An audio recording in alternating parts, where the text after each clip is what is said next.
Hi guys, welcome to the Very Serious Business Podcast. I am here with Robert, who is the owner-operator of PMI Property Management here in Reno. Robert, why don't you introduce yourself and tell us a little bit about your company? Sure. I'm Robert with PMI Reno, where I'm the broker-owner of the company, and we specialize in real estate services in property management, buying and selling properties, and commercial management. Nice. And then how long have you had this business for, We've been in business for about 10 years. Oh, I didn't know that was that long. Okay. Cool.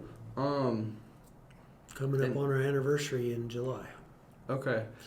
And what made you start this business My wife and I, we both worked corporate jobs in the Utah area, and I worked for a retail operation as a regional operations manager, and my wife was working for an administrator at a hospital. We've always talked about having our own business, doing our own thing, and we finally decided that we better look at it, or we better just hang our hats where we're at and keep going. So we looked at it, talked to several people, one of them a franchise, I guess you would call them a coach, but they're they market franchises, and we narrowed it down to Property Management Inc. franchise that fit what we wanted and we felt comfortable with. We looked at that franchise in the area where we were living in Utah, didn't really like the numbers, and decided that we wanted to. Well, we asked about Reno area, which they didn't have any franchises there, and we wanted to get back to Nevada. So we quit our jobs and moved here and started our business about 10 years ago. Yeah. What other businesses were you looking at? Like, I know you said you narrowed it down at PMI, but like, what other kinds of businesses were you looking at before property management? I can't really remember. There were several service type franchises. Okay. I think one of them was an elderly care. I can't remember, to be honest with you. It was too long ago. Yeah, but then so why property management? Was it just the numbers were the best, and that's just why you went with it? Why? No, I mean the cost at the time was fairly easy to get in. Oh, okay. Also, with my position with the company I was working for, I was dealing with a little bit of real estate. Oh, okay. Not too much, but more so working with the guy I was working for. As he was acquiring new stores, I kind of watched that and helped with that. I managed the facilities of 14 operations within the company. So it just was right up our line. Okay. And like I say, coming to Reno was right. It worked out real well. Yeah. In that, so. Can you tell us a little bit more about like the position the job you had right before you started this company? Sure. I was a regional operations and facility manager for IFA Country Store. I worked for them for about 20 years. Like I said, I had 14 operations that I oversaw. I was also in charge of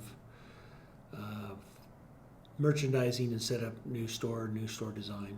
So. Okay. Yeah. And then so you actually started this business with your wife, right? What did your wife do before this? And was it related? Like, did it help at all with starting PMI? She worked in a hospital as an administrator. Okay. And she worked most of her career. She's worked in the health industry. Yeah. In the back office there, managing those offices and things. So there wasn't really much crossover from her old job to managing the PMI you guys have? No, actually there's a lot because she manages the details. Oh, okay. Because if you're talking, my strength is more out there growing the business, doing out in the field. Yeah. And hers is the administrative and the detail oriented, the accounting and things like that. So there's a great complement between both of us on that. Yeah.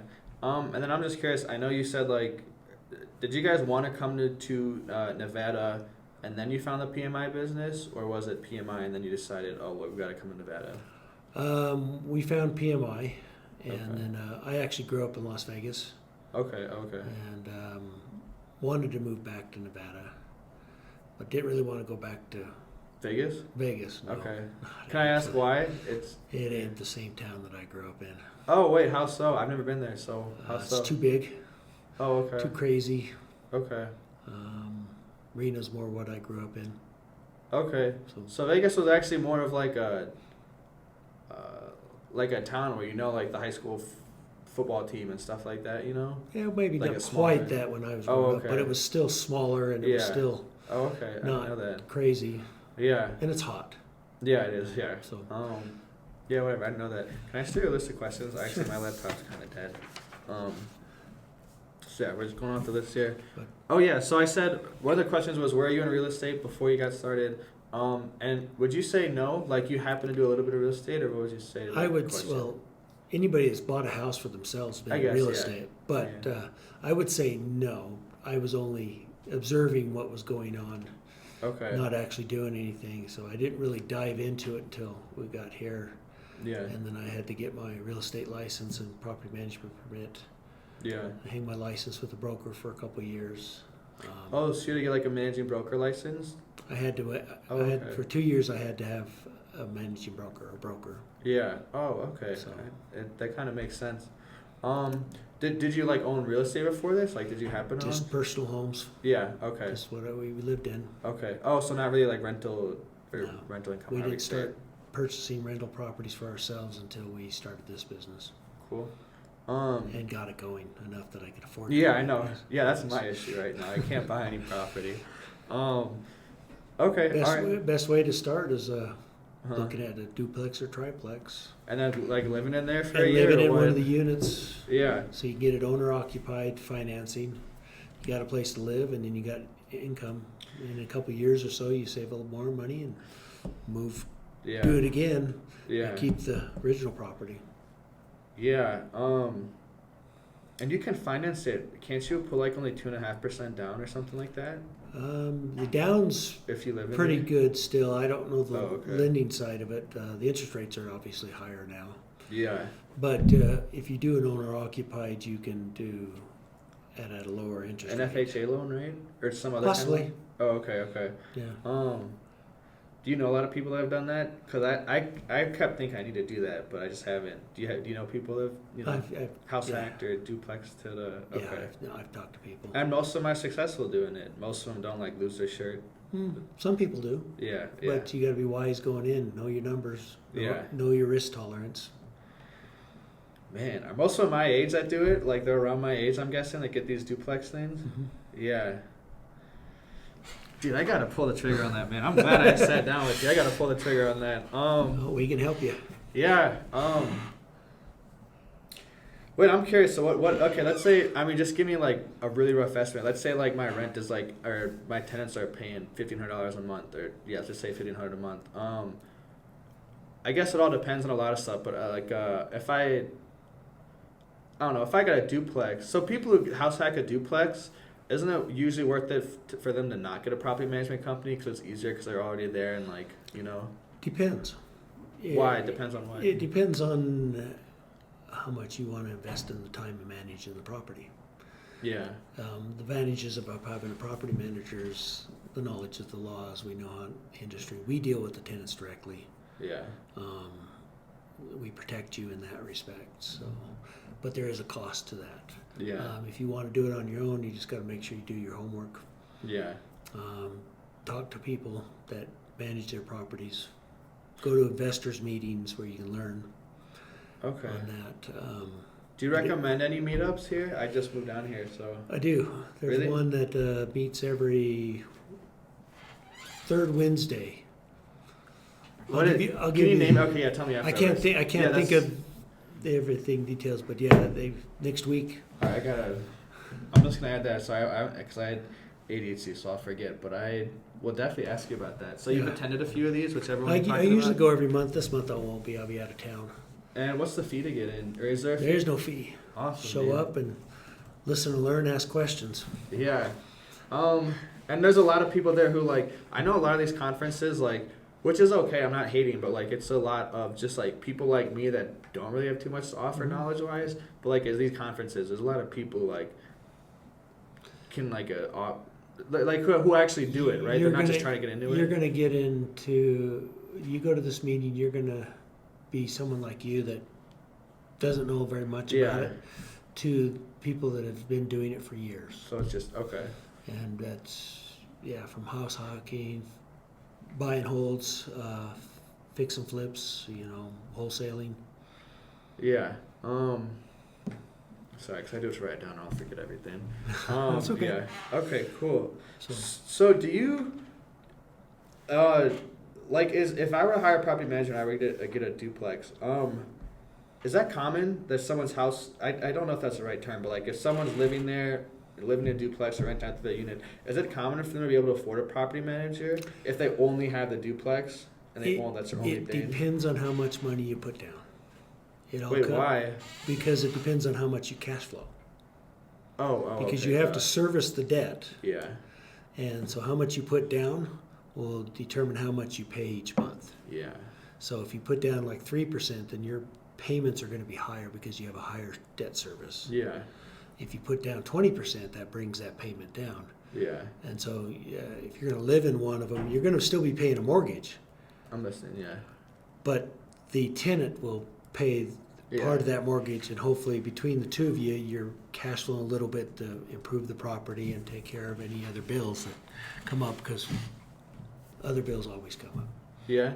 What's a common, we're not really going the order of questions here, but like what's the most common things that landlords don't realize? Holy crap, like I know, but like what's the most common bill or the most common just like CapEx they have to do that like they don't want to spend or that they don't realize they have to spend on, Renovations. Just renovate, okay. It's keeping your property up to date so it presents well. Okay. Because if it doesn't present simple well, answer. you don't get as much rent. Yeah. And if you don't maintain it, then you have, well, I guess would say unexpected, but because you didn't do preventive maintenance, you're going to have unexpected high bills. Yeah. Oh, okay. So I don't know. What's your advice for that? Should people just, as soon as like an investor, as soon as he buys a unit, like throw a bunch of money into it?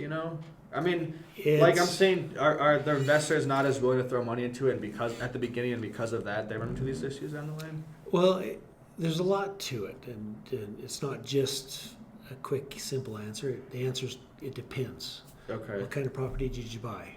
Does it need a lot of work, or doesn't it need a lot of work? How much money did you put down?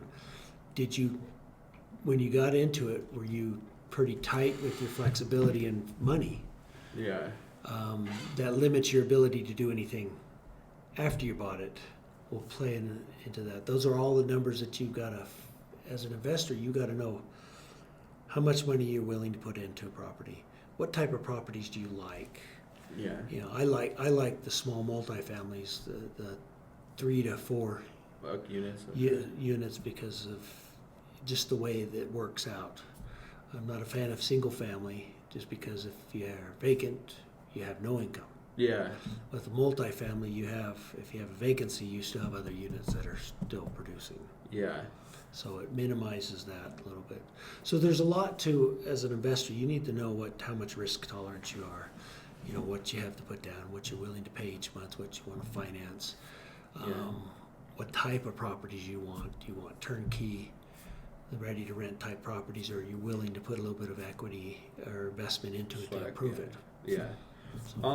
Do you think for a first-time investor they should, like, if I were to buy let's say like a 3-unit, like a 4-unit walk-up, do you think it's better to get a turnkey property because do you think it's better to get a turnkey for a first-time investor?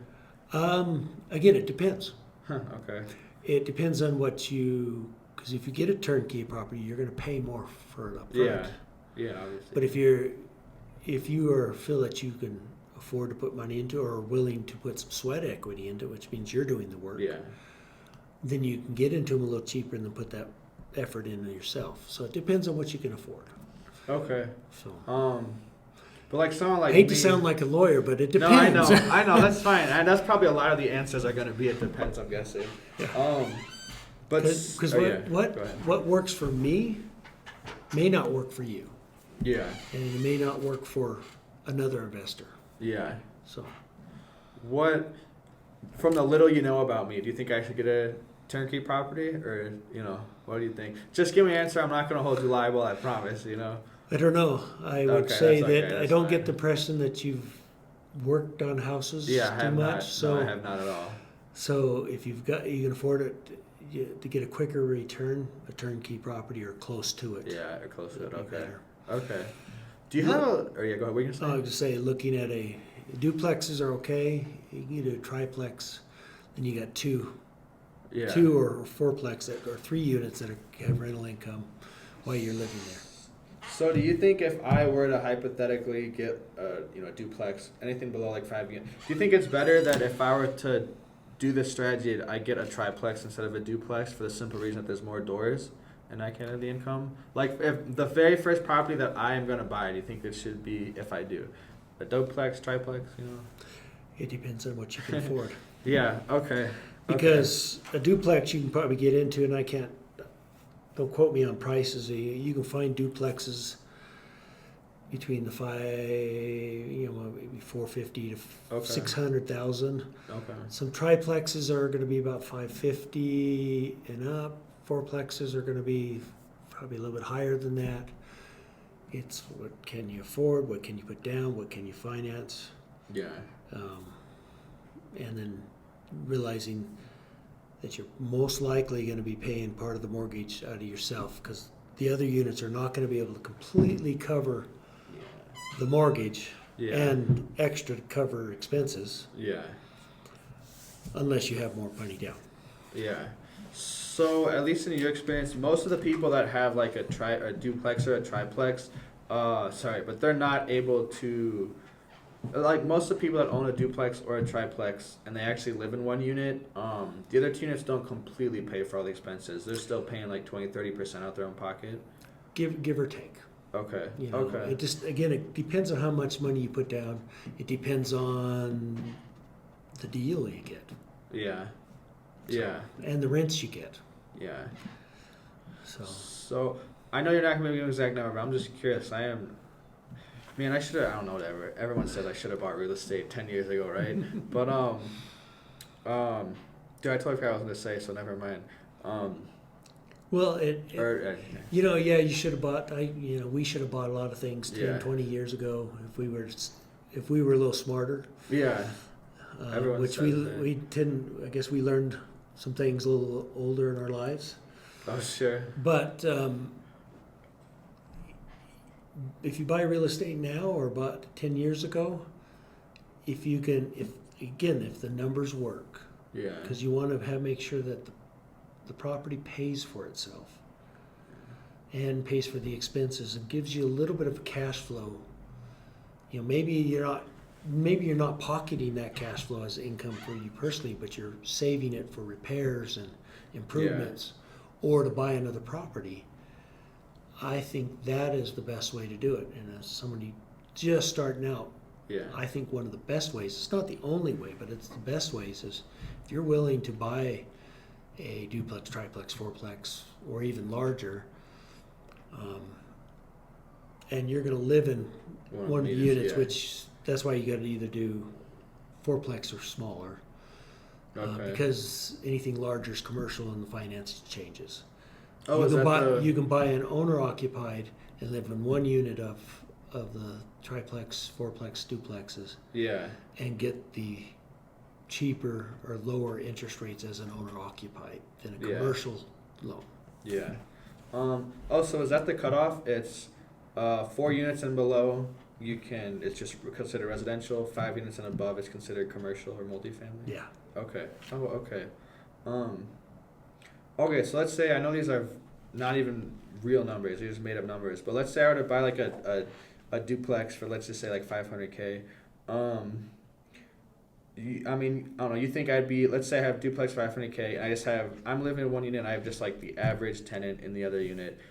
Mm-hmm. For this $500,000 duplex, you think I'm after we take out the money the other guy's paying me, whatever, do you think I still have to pay like $300 for expenses, like $500 for expenses a You month? talking towards the mortgage? Yeah, towards a mortgage and just like whatever else you have to pay, Yeah. Yeah, it's gonna be more than that. Oh, okay. Again, it See, I don't comes even to- know this stuff, so. It depends on how much you put down. Yeah. So if you put down a 3 or 5%, then you're gonna be paying. What? I Like don't at quote me least on the six- numbers, Yeah, I but won't, but yeah. you're gonna be paying probably close to 2,000. Oh, wow, okay. And typical Damn. duplex, you're probably not gonna get the typically 2-bedroom, 2-bath, or 2-bedroom, 1-bath. Huh. Your rents aren't gonna get up to that much. Yeah. So your mortgage, so your mortgage, you might be, the total mortgage might be about 2,500, give or take. Okay. So you're still gonna have to pay whatever the renter doesn't pay, Yeah. and then the expenses. That's why having more money down is good. Yeah, I know if you can, yeah. Yeah. So let's say if it was, like you said, a mortgage of 2,500, just give me like, I'm not gonna hold you to it, but like a really rough number. Like let's say this tenant is paying whatever is a normal rent amount to me. Then like what is a really rough number of like what I have to pay total? So let's say ballpark that 500,000. Yeah. You put 5% down, and these are very rough. I know, I calculations in my promise, head. I know, yeah. But your payment. First of all, you're going to have mortgage insurance, Yeah. which is additional to your payment. Wait, can you explain to like the audience what mortgage insurance is? So mortgage insurance, if you buy a place and you don't put down 20% or more, you pay extra each month, and I'm not sure how much that is on a percentage, but it's extra Yeah. as insurance if you default. Yeah. So they're basically buying insurance and gambling that you're not going to pay. Yeah, I know, So they're protected Yeah. because there's not a 20% equity in there of cash protection to cover their costs. And is that usually pretty accurate that if you have less than 20% money down, if you have less than 20% money down, you're basically going to have to pay for mortgage insurance? It's pretty solid, yeah. Oh, okay. Okay. So what do you think for that example? Let's say a duplex is $500K. So say they're duplex, they're 2-bedroom, 1-bath duplex is $500K. Okay. You're living in one. Current rents for that, depending on the area. Say we'll just say you're in a midtown area. Your rents are probably going to be about, depending on the condition, between $1,300 to $1,500 a month. Okay. That's what procedures you're going to get from your tenant. Yeah. But you still, on a duplex, you're still going to be paying for water because water's typically not separated. Oh, even in Nevada, tenants don't usually pay the water bill? No, that's not what I said. Oh, okay. Sorry. When they meter water on duplexes and triplexes and sometimes, Oh, a yeah. lot of time it's just 1 meter. Yeah, okay, So you're including the water in there. Okay, yeah. But you usually have the tenant pay their own trash or you collect it as a reimbursable. Yeah. They pay their own power, they pay their own, the water separate, they pay their own cable and internet. We charge and bill back the sewer typically to tenants. Yeah, sure. So you can recoup some of that cost. So, so in that place you got water. Wait, sorry, just to interrupt. What are the sewer? I think I know what you mean when you say you bill back the sewer. But like, what is the landlord? What is the property owner having to pay for sewer costs? Isn't it just the cost of flushing the toilet and it's all gone? Yeah, it's your money flushing down the toilet too. But Yeah. Typically in Reno, they bill it quarterly and it's between 145 to 178. And it's from the city or from the city, government or whatever. So okay. it's one of those bills that can't go in the tenant's name. So that Oh, would be okay, yeah. reimbursable. Okay. Okay. So if you're billing back the water, sewer, and trash, you're probably looking about $90 to $110 each month that you're billing the tenant on top of the $1,500. Yeah. They get the other utilities themselves. Anything that's consumable that they can get in their name, Yeah. you want it in their name, Yeah. unless it's shared. Can you give an example of something that landlords might not remember to make sure you put in their name a consumable? For a tenant to be paying? Yeah. Sometimes water, some Okay. trash. Trash. Oh yeah, trash. But Okay, yeah. then again, I don't recommend you put it in the tenant's name. Just keep it in your name. Just have them pay it directly to you. It's just simpler that way? It is. Okay. Because if the tenant doesn't pay that bill, trash is a lienable bill. They can put a lien on your property if the tenants don't pay it. And you as a that's landlord will huge. still Okay. have to pay it. Yeah. So if you keep it in your name and bill the tenant monthly, you know the bill's always paid Yeah. and it's just collected from the tenant. Oh, that's huge. So your tenant could mess up and all of a sudden there's a lien on your property. Mhm. Have you seen that happen specifically with the trash before? Not all the way to a lien, but we've had it. Yeah. We've been surprised. Thus, we pretty well require that it stays in the owner's name. For Yeah. their protection. Yeah. I'd never even thought about that, but that totally makes sense. That's why you hire a property manager. Yeah, I know. But okay, so what do you think? Keep going with our I know very rough ballpark example. 500K, tenant's paying 1,500, a 2-bed, 1-bed. Okay, so if you're doing $100 in utilities, say Yeah. 1,500, so you get $1,600 covering expenses. You, the owner, will have to because you're living in the other unit. Yeah. Whatever difference in the mortgage, you're going to have to still pay. Yeah. And that typically the mortgage includes your insurance and taxes. Okay, it includes insurance. So- Okay.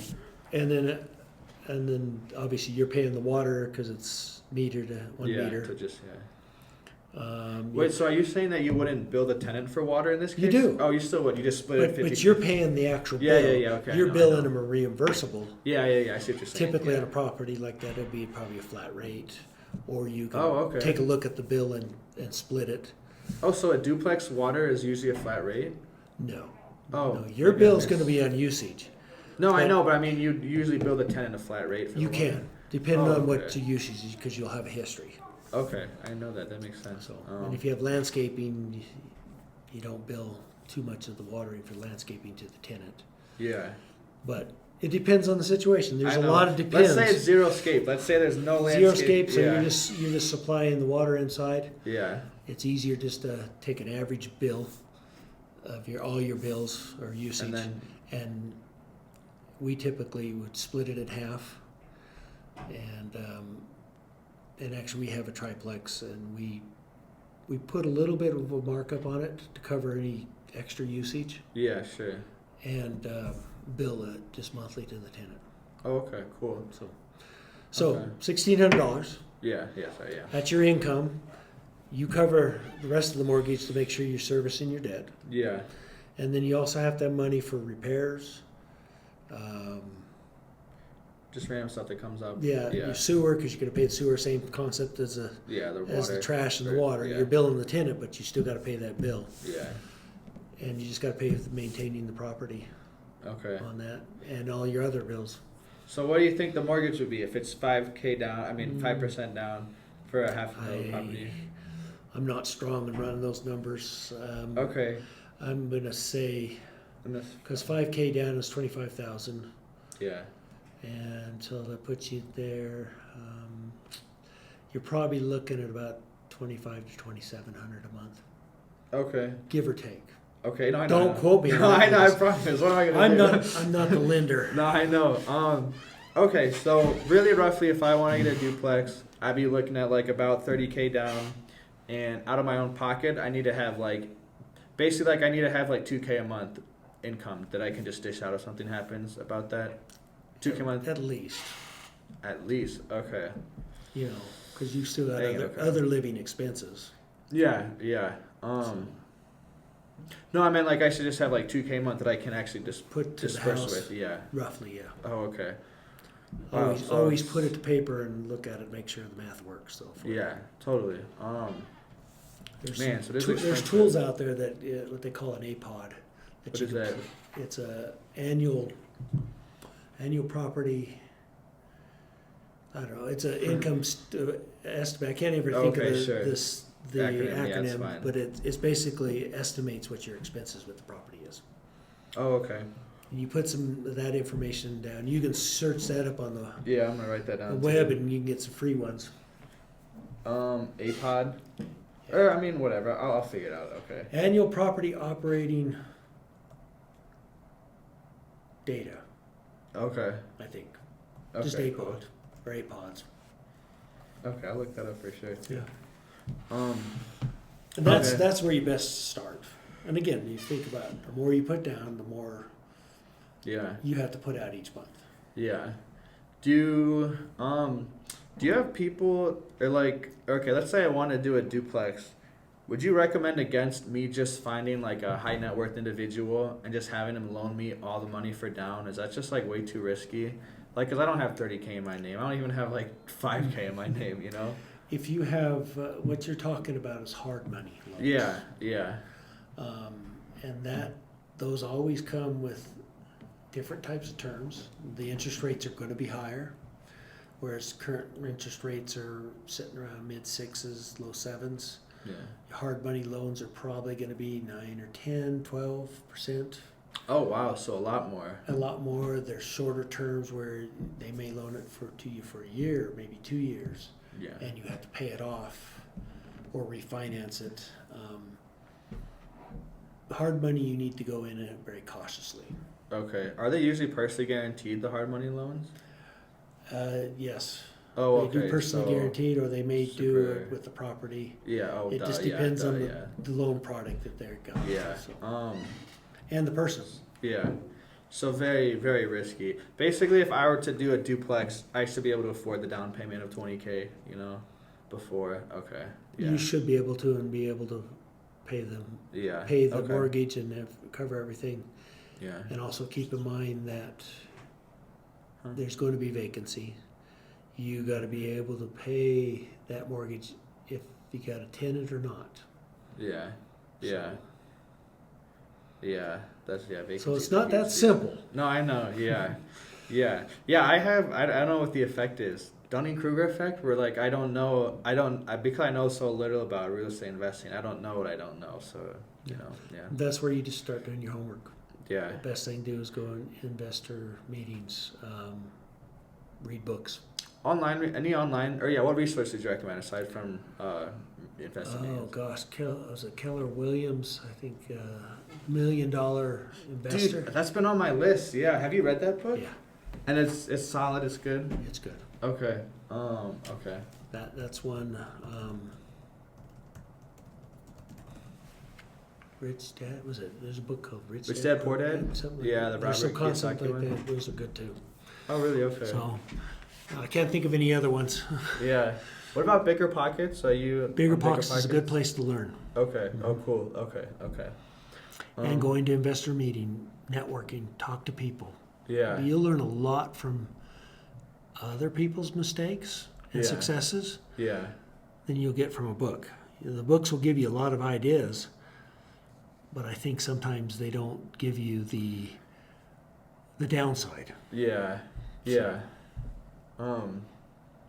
Yeah, that makes sense because the books are more like hype and you can do this, you know. It's not so much the downsides. And a lot of it has to do with how much you want to risk. Yeah. Yeah, you could do it and just mess up your credit forever if you do it the wrong way, right? You just be Yeah, you screwed. can fix your credit, but it takes about a Yeah, little while. decade. I don't know how long it takes, but Typically about 7 years okay. on a bankruptcy. Oh, really? That's about it. Okay. It's not horrible, but that's still pretty. I mean, that's It's bad. a long time and Yeah. you want to get things rolling. Yeah. That you can't really get stuff from like some credit. Okay. I mean, continue on the list. So I mean, okay, you told me already, but what led you to choose a PMI franchise over Well, actually, here first, what led you to go the PMI franchise over any other franchise like Subway or something? We just felt that it matched what we wanted to do.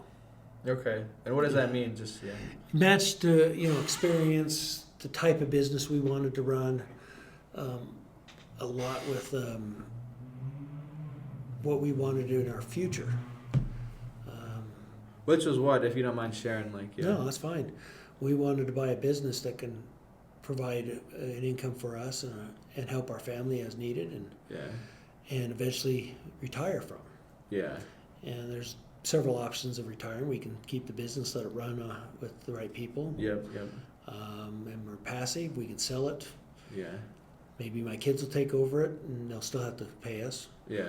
But that's one of the reasons we looked at that. It can be run that way. There's also some things that if you have the right people in the business, and I think it's the same for all of them, but we're working towards now trying to get more passive in our business. Nice. So Very that cool. I don't have to be here all the time. Very cool. And we already are at the point where we leave or come in early a couple times a week. Yeah. Because the office is functioning. Yeah. And eventually in 5 years we hope to be very passive. Nice. And the business, we have the leadership in the business, running the day-to-day operations. All we have to do is come in, review things, check on things, do coaching as we need to, and let it run. So our business provides income for us. Yeah. It also currently provides income for, how many people I got now? 12 people. Yeah. Good. And Do you have 12 employees? We have 12 Oh, employees. I thought it was like 2, 3. I thought it was like Joy. And No, 2 we've other got, people, I got 5 property managers, my wife and I, Okay. front office staff, and I have a couple of sales agents and a business development manager. How did you find a business development manager? I advertised for it, Okay. but I didn't hire from my advertising on Oh, okay. Indeed or whatever? one of those. Yeah. Yeah, it goes out to several places. Oh, okay. I use Career Plus that just markets out to all. Yeah. But I got her from a connection. Yeah. One of our vendors Yeah. owned a business and his wife was looking for something, and we connected. Most of my employees we've not hired traditionally. They've been Yeah, right, yeah. they've come in, they've been referrals and things like Yeah. that. And sometimes if you are patient as an entrepreneur or business owner, sometimes you got to be ready to hire someone when that right person comes in. Sometimes you may not have a position available, but if that's the right person, Oh, really? You think so? sometimes It's interesting. you find a way. And some of my best hires have been, Huh. they come in off the street. I wasn't thinking about hiring, but they were the right person that fits to something that we've been thinking about doing, and we've taken the risk, and which is an entrepreneur, you're taking a lot of risk. Yeah, totally. You bring them on and you put things together to, not completely from scratch. I mean, these are things that you've already are thinking It's about. like productive work. But you got somebody walks in and you got something that you're milling over that you want to do, and that meshes. Yeah. You make it happen if they're the right person sometimes. Yeah, that's really good advice I've never heard before. But that, yeah, if you stumble upon the right person, maybe just create a position, like half a position for them to, I have to say that the majority of the people weren't hired traditional. Yeah. And most of my problems come from people that I've hired from traditional ways. I find, I mean, obviously, I do vending machines. I'm like a real business owner. You work for yourself. Yeah, I work for myself, yeah. But I don't have employees is what I'm saying. But of the people I know that run businesses and stuff like that, every single good employee, it's like a referral. It's like nepotism. So it's like someone's nephew or something like that, you know? It's like, yeah, it's like very few, at least like small companies, less than like 10, 15 employees, like, it's very few like Indeed. The people that stick around are like Indeed resumes or something. Well, and the other thing is, and it's also true in other aspects, not just employees or team members, What do you mean? is sometimes you have to do something or hire someone that may cost you money up front, but the returns are great down the line. Yeah. So when we've made steps to grow our business, it didn't come out that we had the money to make that move there. It actually dipped into our income. Okay. So as a business owner and entrepreneur, sometimes you are, when you hire the person? hire a person or make some changes in your business and go after new business or new line of whatever it is. You're expanding your business, moving to a bigger office. Yeah, I know, You typically will dip into the income of the business, and then the returns of that growth or what you did comes after that, and then goes beyond that. Yeah. Yeah. So there's always the investment into the growth before you yeah. get the return. Yeah, that makes sense. Yeah, totally. That I mean, I'm not too surprised, I guess, that like you had to dip into the actual like company income to hire this employee. But yeah, like I said, Well, and I've as never an hired entrepreneur, employees. where we own the business, sometimes that income is our own income. Yeah, I know. That's why I was like, yeah, Sometimes it's a that's your we've personal gotten, income, basically. because at two times a year, there's 3 paychecks in a month, Yeah, and so that kind of dips into things, but the rest of the year pays for it. Sometimes we've had business hasn't gone as well, and we haven't paid ourselves. yeah. But Okay. that's part of the risk of doing it. How long till you guys paid yourselves? So you and your wife paid yourselves to start a company. Oh, usually 1 pay period. We've been pretty lucky and blessed in that. Good for you then. Wow. Okay. So- Nice. Wow. Good for you guys. So like first year, you were able to like.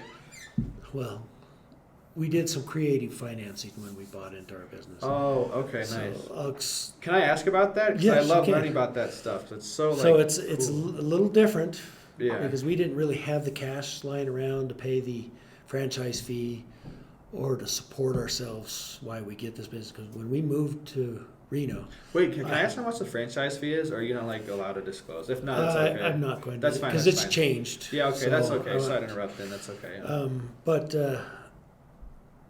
so we didn't have the cash lying around. Yeah. And when we moved up here, we had no clients, no income, because we both quit our jobs. Yeah. So to finance this, I took my 401k Yeah. and we created a corporation. So PMI is a corporation, Yeah. and then we also created a 401k company Yeah. and a 401k plan Yeah. that we took and transferred my 401k from my previous job to this 401k. And it was a corporation's 401k? Uh-huh. Oh, okay. Yeah, so it's my 401k that I've been building Yeah, up for forever, years, yeah. and I moved it over to this 401k plan that we created and we directed it to buy stock in our company, which Okay. gave the Oh, so money there's to some- our company. So we had money from my 401k Yeah. that we invested in our company, which paid our salaries for the first year and a half or 2. Oh, so your salary was your 401k? Uh-huh. Oh, that's funny. And, Okay. and so from there, while we built our business, I had cash in the bank to pay bills, market, grow my business. Okay. And then now it's turned around where, yeah, I still have those stocks, but my stock value of my Equities versus PMI? equity that I bought in PMI Yeah. is, oh gosh, Is it more than the 100%? Yeah, it's Oh, it's a that lot is so cool, man. That is It's a so lot. cool, dude. Nice. Okay, so when you say you created finance, basically all you did was just self-direct your IRA to be able to pay for that your and a payment. bunch of credit cards.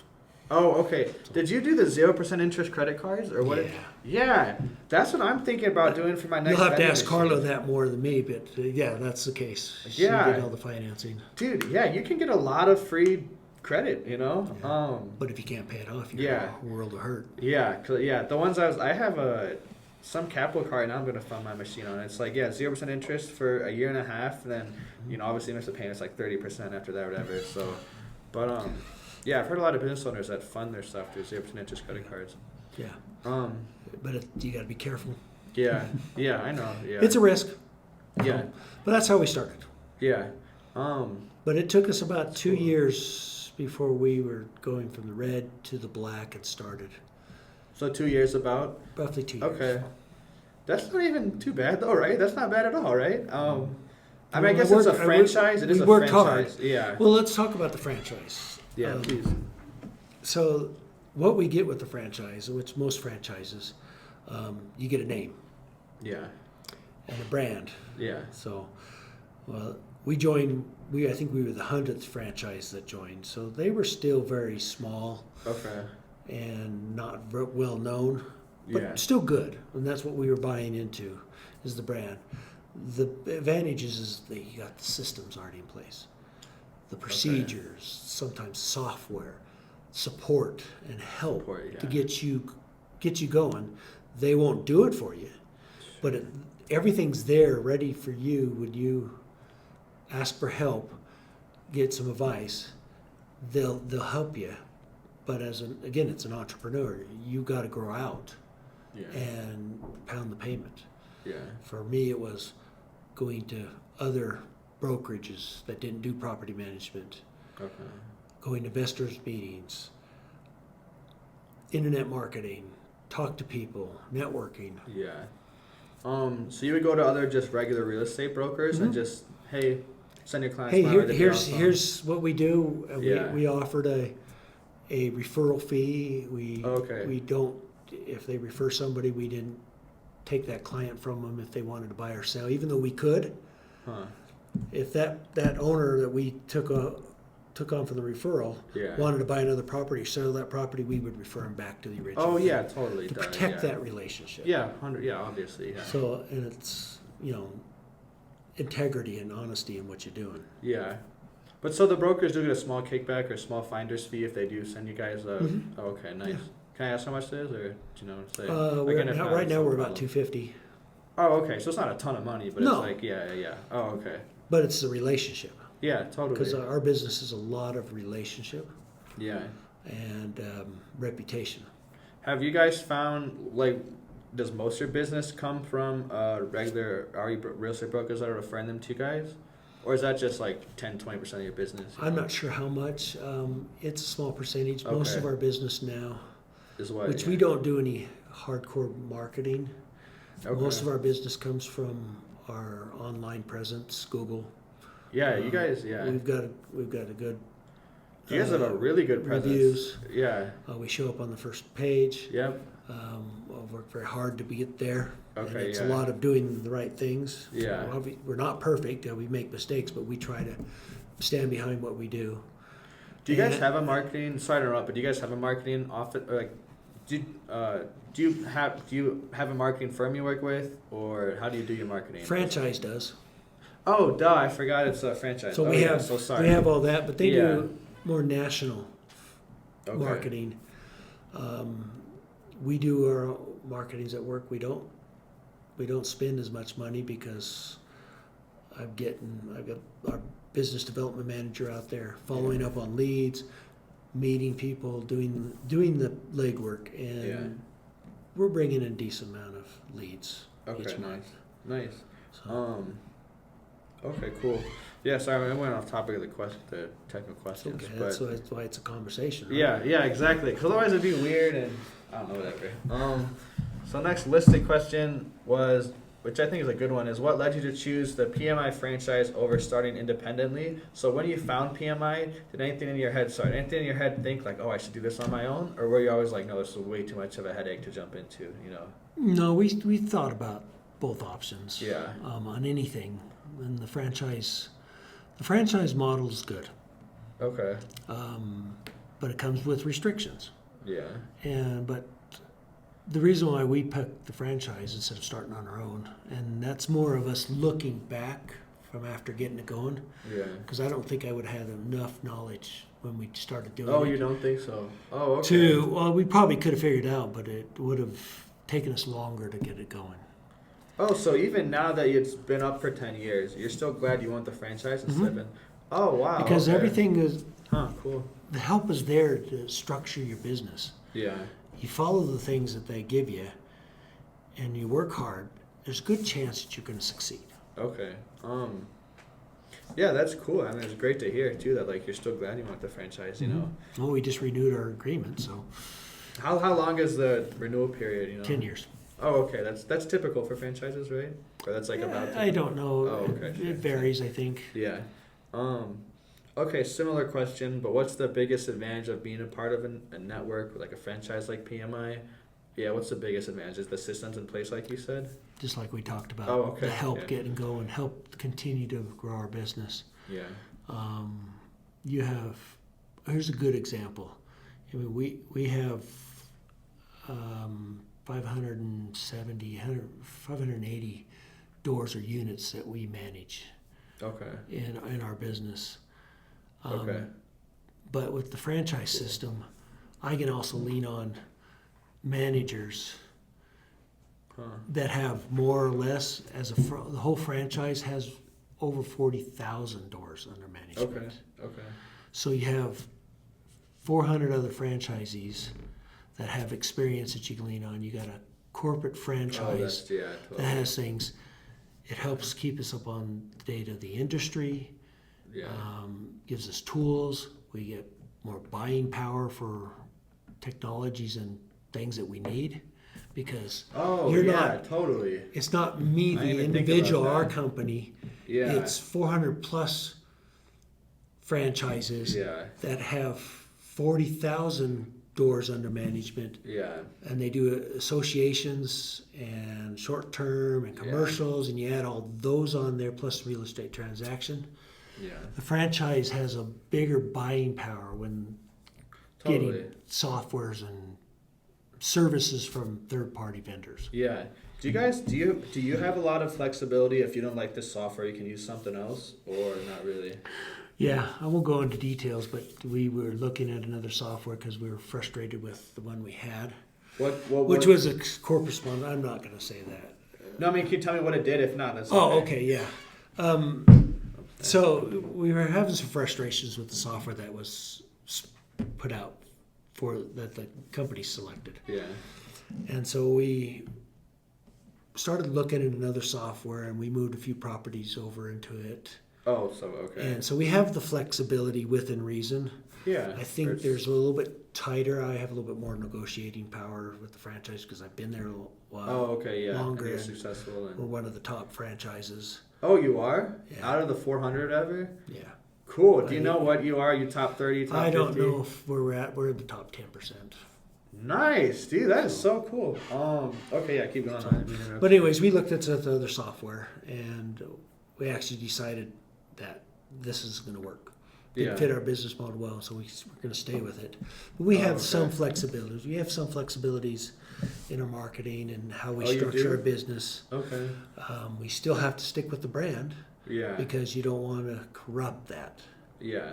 Because that's, as the brand gets bigger, It's it's much more power that we have as being part of that brand. It's like McDonald's.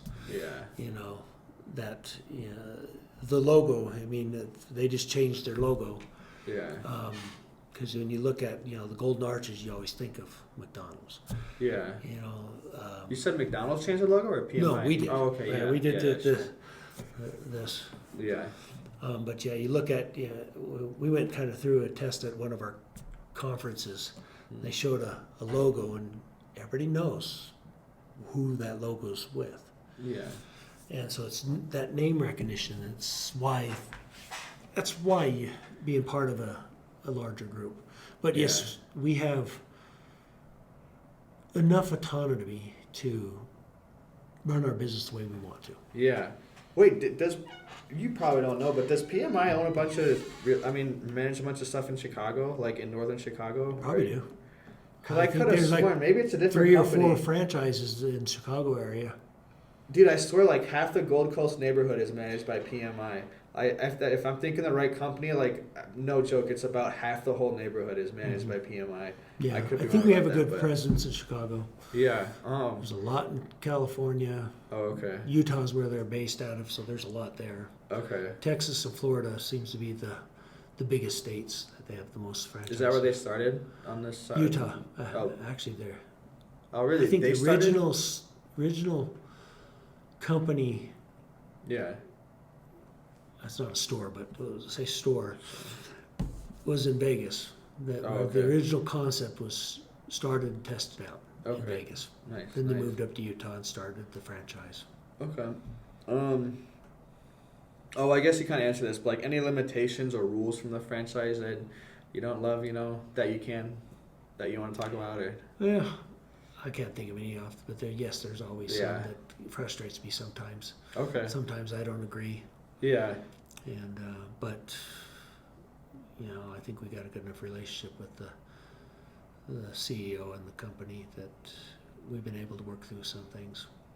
Oh, cool. So you'll actually talk to CEO of the piano. Oh, that's cool. Is it public? Is it a publicly traded company? No, Oh, it's a okay. private company. Oh, okay. But the market cap's like more than $1 billion, right? Or am I making that up? I don't. Oh, okay. I'm not sure what their value is. Oh, okay. Yeah, whatever. I can tell you thought I that. heard I can from tell you somebody. that a PMI franchise, if I remember the numbers right, they manage about $170 billion worth of assets Okay. in the franchise. Okay. So yeah, maybe over $1 billion, total valuation. I don't know. Well, don't ask. I'm more concerned about what mine. No, I know. Mine's doing. Well, yeah. Well, yeah. Yeah. Wait, you don't have to answer this question, but I'm assuming, are you and your wife now making more than you would have if you stayed at your original jobs? Yes. Oh, okay. Nice, dude. Significantly more? You don't have to answer that question. I'll cut it out if you don't want to. We're doing okay. Awesome, man. That is so cool. Good for you guys. Was this this was the first business you and your wife started, right? Or did either of you? Long time ago, I had a landscape business. Oh, okay. While I was going to school. Okay, so you're still, when you were in college or what? Mm-hmm. Oh, okay. So you're still like, I don't know how to word it, but like, you still, how some people don't even realize you can just do stuff. You can just like start a business, you can just do whatever. Like, I don't know, like you still had that mindset of like, why don't I just start my own landscaping company instead of, getting paid to work for someone else? Yeah, I bought, a friend of mine graduated from college and I bought his business and Okay. I ran it for 2 years or so while I was in there and I sold it when I graduated. Yeah. But so you're still like, you're open-minded. I'm assuming, you've always been like kind of open-minded about different business ideas and that kind of thing, or would you say no? Fairly. Yeah, yeah. I mean, for us, my wife and I are both probably, I would define us not risk takers. Oh, really? I'm not Okay. sure what got us past this. We both quit our jobs, good-paying jobs. Both of you, yeah. Moved to a town we've never lived in to start a business. Yeah. That we've never really worked in the industry before. Yeah. So It's a lot of risk. I don't know the math on how we got from conservative, not risk-taker people to do what we did. Yeah. But it paid off. And if there's no risk, there's really no gain. Yeah, totally. Right, totally. Okay.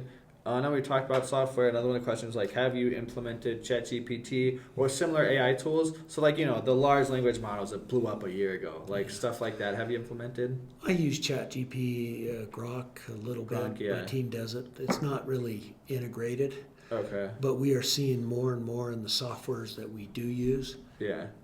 integrating AI that's tools in there Nice. to help the process to speed up things. Oh, okay. So the software, would you say most of the software that you get from corporate PMI or however you say that, so most of it isn't like old clunky software. Like if they're updating with like ChatGPT integrations, I'm assuming that like they're cool software. They know what's up, Our current software, so our management software we use is Rentvine. Okay. And they're a fairly new software company. Okay. And yeah, they're utilizing the technology, Okay. AI, a lot better than the prior software we used.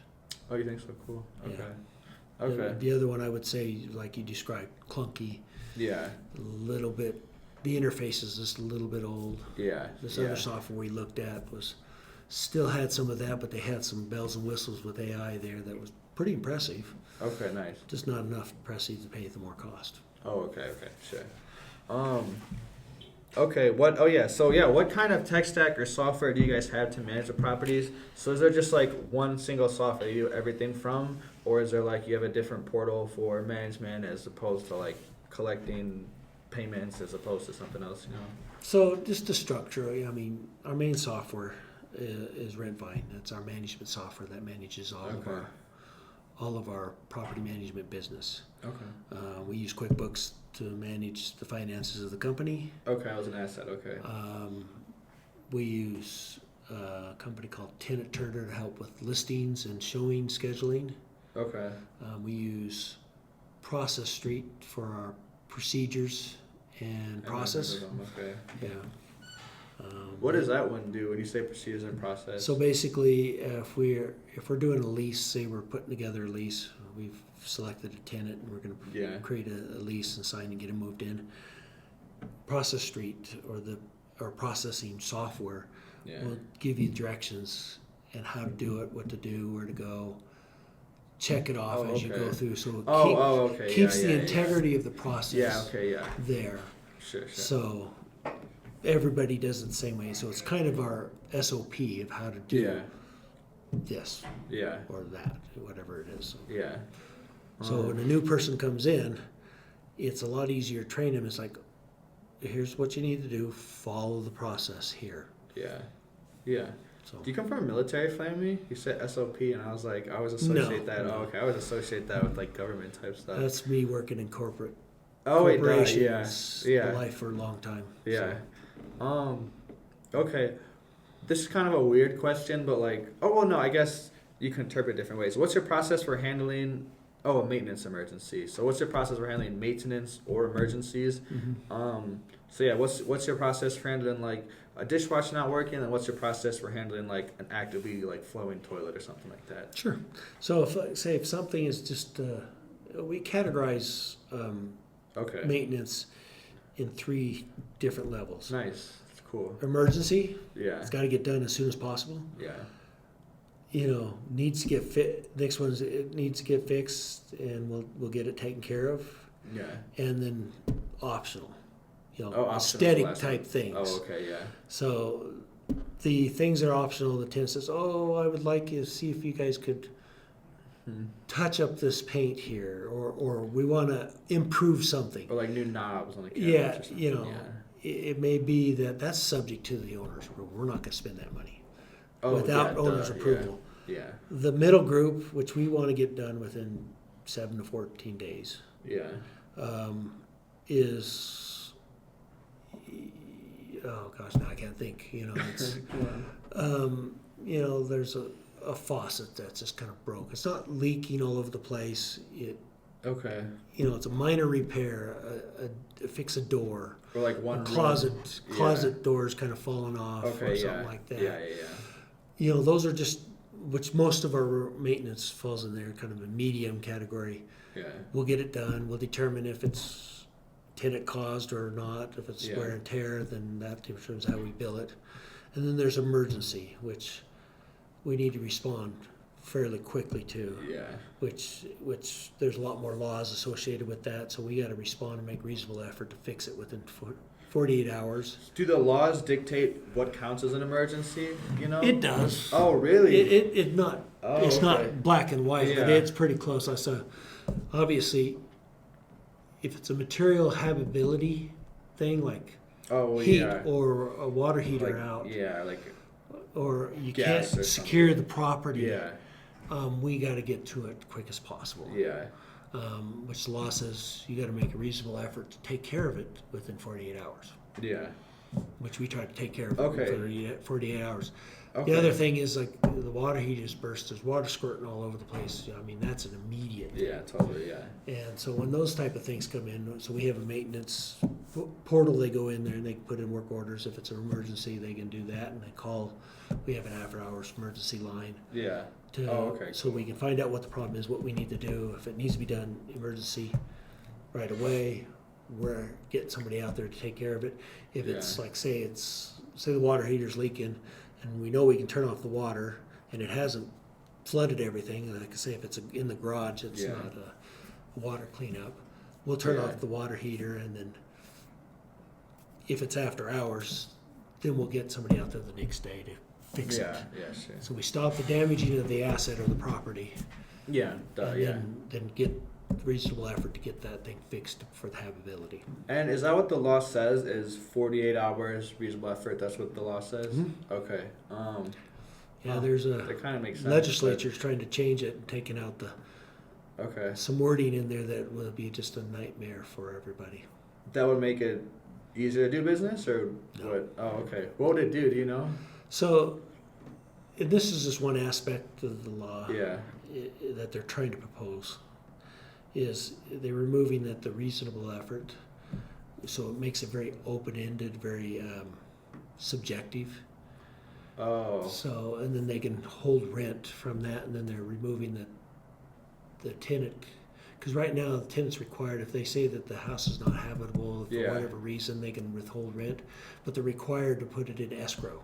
So they still have to come up with money. Yeah. It just doesn't come to, You don't think that's Us. a good thing though? I'll explain. Okay. Yeah. So, and then in premise, it can be good, Yeah. but, so right now the law requires them to put up the money in escrow, which the company or the owner has to fix it before the money comes out of escrow to pay for the rent. What the Yeah. problem is when you remove that requirement to put that money up into escrow is if it's subjective of what's habitability and what needs to be fixed, Oh. a tenant Yeah. bad tenants can use that when they don't have money. Oh, you haven't fixed Yeah, this yeah, and that. yeah, yeah, I'm not paying totally. rent. Okay. And the law doesn't protect Yeah. the landlord That makes sense. on the bad players. Yeah. It's a great thing for those that got a legitimate Alright. things there, Yeah. but there's enough out there of the bad players and tenants, or what we call professional tenants, to know how to play the system Yeah. Yeah, man. to do that. And so Nevada right now has very fair Oh, tenant really? landlord laws. Oh, that's They're pretty good. good with balance between the two. Yeah. California's not. I was gonna say yeah. Others- Ask you about California. Illinois, Chicago's Yeah, it's not really- definitely not. yeah, I know I've yeah. heard things there too. Yeah. Okay. Good. Yeah, dude. So, but because if you change things where it's so much that the tenant is favored Up to the into tenant, like interpret. Yeah. yeah, it's just in general. Oh. And Okay. you take a look at California, Yeah. or let's take San Francisco is very restricted, or Portland, Oregon. Okay. You will find that it's so hard for a landlord to manage and run a property, or even have investment Yeah. properties there. They sell and they move to other Yeah. states. It's just capital flight. of that, What happens when you sell rental properties? There's less available out there. What do you mean when you sell a rental property? How's it So less so available? say if multifamily may be a little different, but Okay, but there's a big chunk of the market that is single family homes. yeah. And if it's so hard for a single family Oh. investor Oh, to yeah. sell, and Someone owns it and lives in it. then after the owning it. owner occupied Okay, yeah. buys it, Yeah. there's less Yeah. inventory, and it's supply and demand. Yeah. Less supply means more rents, and rents have climbed. Rent control is another one of those things. When you put that much control in there, it doesn't, in the long run, it doesn't help the tenant. Yeah. Yeah. It's better to keep it more free market to allow that. Yes, Yeah. you're still going to have you have bad players and tenants. Yeah. You have bad owners too, Yeah. Sure. but as a group, most tenants and most owners are Yeah. good people. Yeah. Totally. Yeah. So. Yeah. That's. I mean. Yeah. I don't know. That totally makes sense. Have you ever? What's like the worst professional tenant you've ran into? You know. That you don't have to drop names, but like just. No, you I know, wouldn't drop names. Yeah. But I think the ones that play the court systems on us. Okay. So they move in. I've had tenants where they move in, and we've had them lie on applications, which you can only do so much. It's to verify. Yeah. We do the best we can, Yeah. and then they don't pay rent, and then you file the eviction, and sometimes they will use some habitability thing that's not true, Yeah. because if it was true, we'd fix it. Yeah. Yeah. And they don't pay rent, and we file the eviction, and then they wait till the last minute to file Yeah. their paperwork, and then we got to go to court, and then they play the court, and those are the tenants. Very rarely we've had that. I think I've had a couple times. Oh. Okay. Okay. The other bad tenants are just when they just destroy the place. Yeah. What are some things, so I know the laws are like, well, I don't know, in Illinois it's really strict about like, so like if I have, like I'm Indian, right? Like if my Indian auntie were to like want to move in a neighborhood and she goes, are there a lot more Indians here? Like I can't even tell her. Like they're very strict about like, Yeah. you can't You talk can't- about any can't do demographics this. or any stuff like that, you know. But have you noticed any that you can say like certain patterns of like tenants you want to avoid? Like are engineers always just horrible tenants? Are like med school students always just great tenants, you know? That's a loaded question. Yes, I know. the laws do not allow you to, what they call, not steering, red line. Red line or black busting or Black yeah. busting, yeah, whatever the terms are. I just finished a CE class that had all these terms. and I Okay, yeah. forgot 'em. Yeah. I just know that I've been those yeah. are wrong. Yeah. You cannot talk about if there's a church in that area. Oh, You really? can't You talk can't talk about talk- a church in the area. Yeah, it's close to the okay. Christian church. It's close to the LDS temple. Oh, you You can't even. cannot Oh, wow. say those things Okay. in marketing. You really can't talk about, there's great walking paths. Yeah. Because somebody that might not be able to walk. Wait, And they could- seriously? oh, yeah. Wait, so you guys watch out for talking about walking paths because of that? That's crazy. Okay. Okay. Yeah, so there's rules in there to protect that. Okay. So yeah. you can't really, especially when it comes to Uh-huh. national order, race, Yeah. gender, Well, I know. things like Yeah. that. Yeah. Those fair housing Yeah. rules. And so we stay away from it and what we do on our side, at least on the property management side, Yeah. is when we screen somebody, everything that we look at is objective. They're numbers, they're hard Yeah. things sure. that have nothing to do with any fair housing. Okay. Because we can't, if we were to, say we have 3 applicants for a place, Yeah. one of them's in a protected class, they're the best qualified, and but for whatever reason, and there's more to explain to this, the owner doesn't say, well, I don't want to have rent tenants that have kids. Yeah. Well, that's familial status. You can't do that. Yeah. If we were to indulge the owner's whim Yeah. on that and place that tenant that doesn't have kids, Yeah. and they felt that if any reason they feel that they were slighted because of that, Yeah. they file with The state. housing. Okay. Yeah. Those fines are $10,000 to $15,000 starting out. Seriously? Wait, Yeah. really? So like if some like hypothetical like a gay guy and I just don't want to have him, I want to have like a normal straight guy and the gay guy makes some big deal about it. 10 to 15K is a minimum I'm paying for not letting the gay guy in my apartment. Potentially. Oh my god, dude. The only That's way insane. out of it is if you can show that, why did I pick that person that doesn't, And is they're that better, plus- Yeah. that has nothing to do with that fair Yeah. housing. Yeah. So it has to be, which means that they're the better qualified person, they got better credit, they got Yeah. better income, Right. all that Yeah. stuff to prove that. So, because you don't want to discriminate, and that's not right anyways. Yeah, I know. Yeah. Yeah. So, and I say that because we don't do it, but we've had Yeah. owners that say, Sure. well, I don't really want Oh, really? people that cohabitate, meaning not married. Oh, I said, okay. I'm sorry, that's familial status. You Yeah. can't do that. And Okay. I have to say, for some of these things, I've fired owners for, because we're not going down that road. Oh, really? What's an example of something you had to get rid of an owner for? Oh gosh, I think one of them was one is that when you're talking about assist animals, Sustain- service animals, emotional support animals. Oh, okay. Yeah. There's laws there that we have to make reasonable accommodations. Yeah. So if they have a dog Yeah. and it's a legitimate assist Service animal, yeah. and we go through a process, have a third party company verify the documentation. How much We do you pay for cannot- that, if you don't mind me We asking? don't pay for anything. It's the To verify the animal status, you don't pay like a $2 fee or something? Nope. Oh, okay. When it comes to service animals, free to us and the tenant. Oh, okay. But we also require all of our tenants to go through this company for the regular pets, and those regular pets pay Yeah. for that service. Yeah. So No, I meant But- like, do you have to pay the company whatever background checks to make sure your tenant have a real emotional support animal? I don't. Do you? Oh, okay. No, Okay. that's the Okay. service we have with it. It's company's called PetScreening.com. Okay. Okay. Cool. So- Yeah.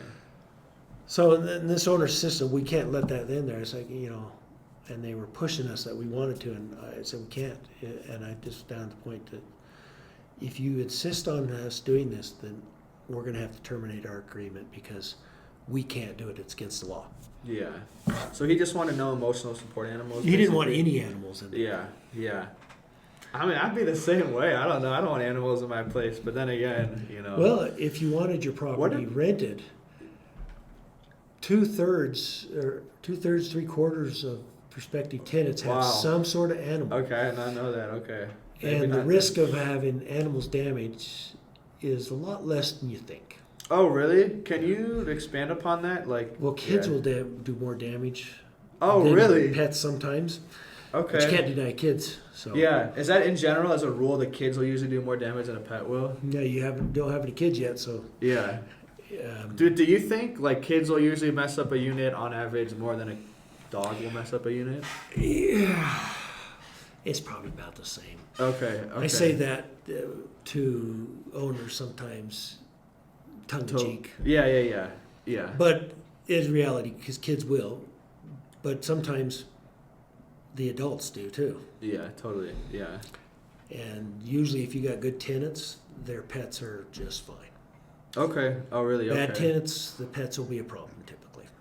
But so of all your clients, like pets not even really a big deal. They're not even a really loss maker or anything like that for the owners. No. Oh, not okay. really. Sometimes there is pet damage. Yeah.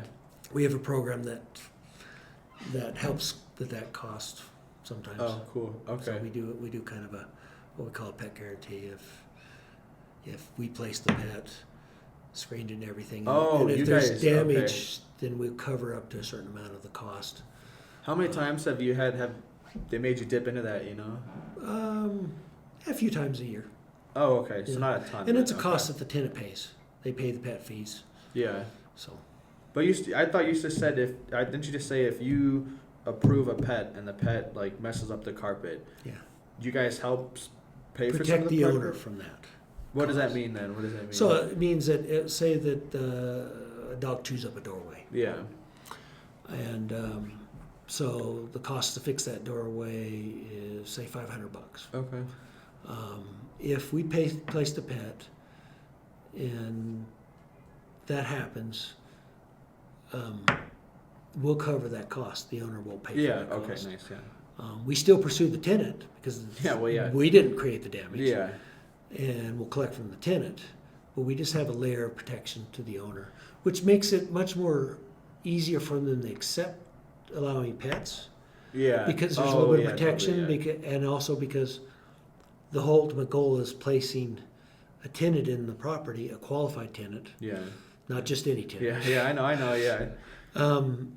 As soon as you can, because vacant units don't make any Huge. money, Yeah. Yeah. and the costs don't go away. Yeah. What was I gonna ask? I had something about the pets. No, we've not placed any strange pets. Okay, that wasn't okay. That might have been a question. I was We've not gonna had ask, but- anybody asking to like place a giraffe or a anteater. emotional support alligator. Yeah. Yeah. Okay. But that would go into a reasonable accommodation. Well, yeah. Okay. Alligator probably is not a reasonable accommodation. Yeah. Yeah. Dangerous animal. But yeah. Okay. Gotta have my service alligator. I know he ate the last neighbor I had. He's Yeah. okay. He's really nice. And the dog we had, but he's a good guy. No, I heard alligators, they don't even have, like, they're not mammals. They can't even really bond to you, supposedly. So I heard, like, even the trainers, they don't really love the trainers. Like, they would eat the trainers if they could, but... They bond with food. Yeah, yeah, exactly, yeah. What trends, this is another questions, what trends are you seeing in the Reno rental market right now? And also, as someone who just moved here, like, what has it been like for the last decade, Yeah. I'll start off with the last decade. So we've been here a year. Yeah. And the rental market, maybe not so much for tenants because rents have gone up so much. Yeah, But no. as an investor, if you bought something at the beginning of the tenure, or just as you're at the bottom of the market in 2008, Yeah. 9, as things are climbing, you've seen your rental income increase immensely. Nice. The past few years, especially tailing the last administrations into that, the economy's dipped. Housing markets, we've had some bumps. Yeah. It has slowed quite a bit because confidence in the economy is Sure. down. People are not willing to move, not willing to invest. Interest rates have held things back a little bit. Yeah. So we've seen in the rental market, rents for, say, single-family homes have still they're still going up a little bit, but nothing like they've done in the past few years. We're seeing now maybe 2, 3, some markets maybe up to 5% Increase from last increase. year? Okay. Where we've seen it dip is in the multifamily market, your 1 bedroom, 2 bedrooms. There's a lot being built here, so there's a lot more supply. Here, yeah. There's the economy affects what people can afford, so they're not moving unless the price is right. Yeah. And so because there's a lot of not people moving, a lot of supply, we've seen that price come back a little bit. So something that 2 years ago I could have rented for $1,200 a month, we're getting $1,100 on it. So, Okay. and yes, price matters with tenants. Yeah, well, yeah. And the price has to match what the property offers. Yeah. Older, more rundown properties not going to get the premium prices. Yeah. So Okay. But is there a lot of new there's a ton of like I said, I just moved here. There's construction everywhere. Is there a lot more new construction the past couple of years, or for the past decade has it always been this many like construction sites outside? It's picked up. I can't answer for before we were here, but it seems like there's been a lot more construction. There's still a lot going on. I think it's kind of pulled back a little bit because obviously a change of administration and leadership in the country, where the economy is. Yeah. You know, you can throw in tariffs now. Yeah. People are a little uneasy. Builders are a little bit more unwilling to put too much out there to get started. Okay. Because I think they also remember 2008 when there was so much they put out and lost. Yeah. Okay. Okay, but so it's about, since you moved here then, you would say it's about the same amount of since you moved to Reno, like 10 years ago, the amount of new construction has been pretty steady? I think it's been fairly steady, yeah. Okay. But I think the answer is yes, because I thought I saw something like this. But Reno, like, people are kind of flocking to Reno right now, right? Like, people are kind of discovering the gem that Reno is. Like, you have all these mountains and stuff around us. And is there a lot of new people coming to the city? There's also a lot of job opportunities. Oh, okay. With the industrial center out there with Tesla and all that out there, and I think Trick. Yeah. I don't know, but the initials, and then Spanish Springs got some industrial going in. Okay. North Valley's there's industries. It's a diversified industry. Yeah. And we're getting to be a little bit more of a tech industry here. Okay. So it's helped, which has brought a lot of people in, and one reason why rents have increased so much over the past decade is supply and demand. There just was not enough housing for the number of people coming in. Oh, well, yeah, okay. Plus, we're close to California. Wait, why does that matter? You get people moving from California, selling their homes for lots of money here, and they don't have a problem offering way above things driving up house prices. Okay. That's only part of it. Yeah. But it does play into it. What about the whole scare of like like funds coming in, like BlackRock buying up properties? Has that been a factor here? Have you seen a lot of funds buying up properties? I've not seen it. Doesn't mean that it hasn't happened. I believe it has. Yeah. But you're also seeing neighborhoods. There's a neighborhood up Man. Yeah, I know where that right by the church there. That all houses. Wait, yeah. What were you gonna say? They're all houses, but they're all built to rent homes. So they're neighborhoods for all rentals. Is it the one that's in between that elementary school and the church on Mayan? I know right where that is. Oh, okay. Yeah. Oh, so those are all rentals? Every single one of them is rental. Oh, okay. Yeah. They're just single family rentals. So okay. You're seeing that investor model happen a little bit more. Oh, you are then. Okay. Yeah. So you are seeing more builders or people making houses just to rent, not build to to sell rent. them. Okay. Build to rent. Okay, interesting. Or sometimes they'll do build to rent to own too. Yeah. What kind of properties are performing best for investors locally right now? Well, single families are renting Okay. quicker than multifamilies. Okay. And this is an opinion Yeah, sure. because it depends on what you're investing in. I think overall, most properties are doing well. You've heard my opinion.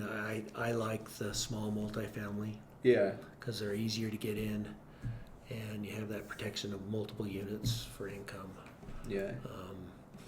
But for your long-term investors, I see that the trend, at least I feel that the trend is they're looking, Huh. as an investor, you want to go from like a single family to small multifamily. You Yeah. want to build to Up to like a multifamily. multifamily Big, yeah. thing.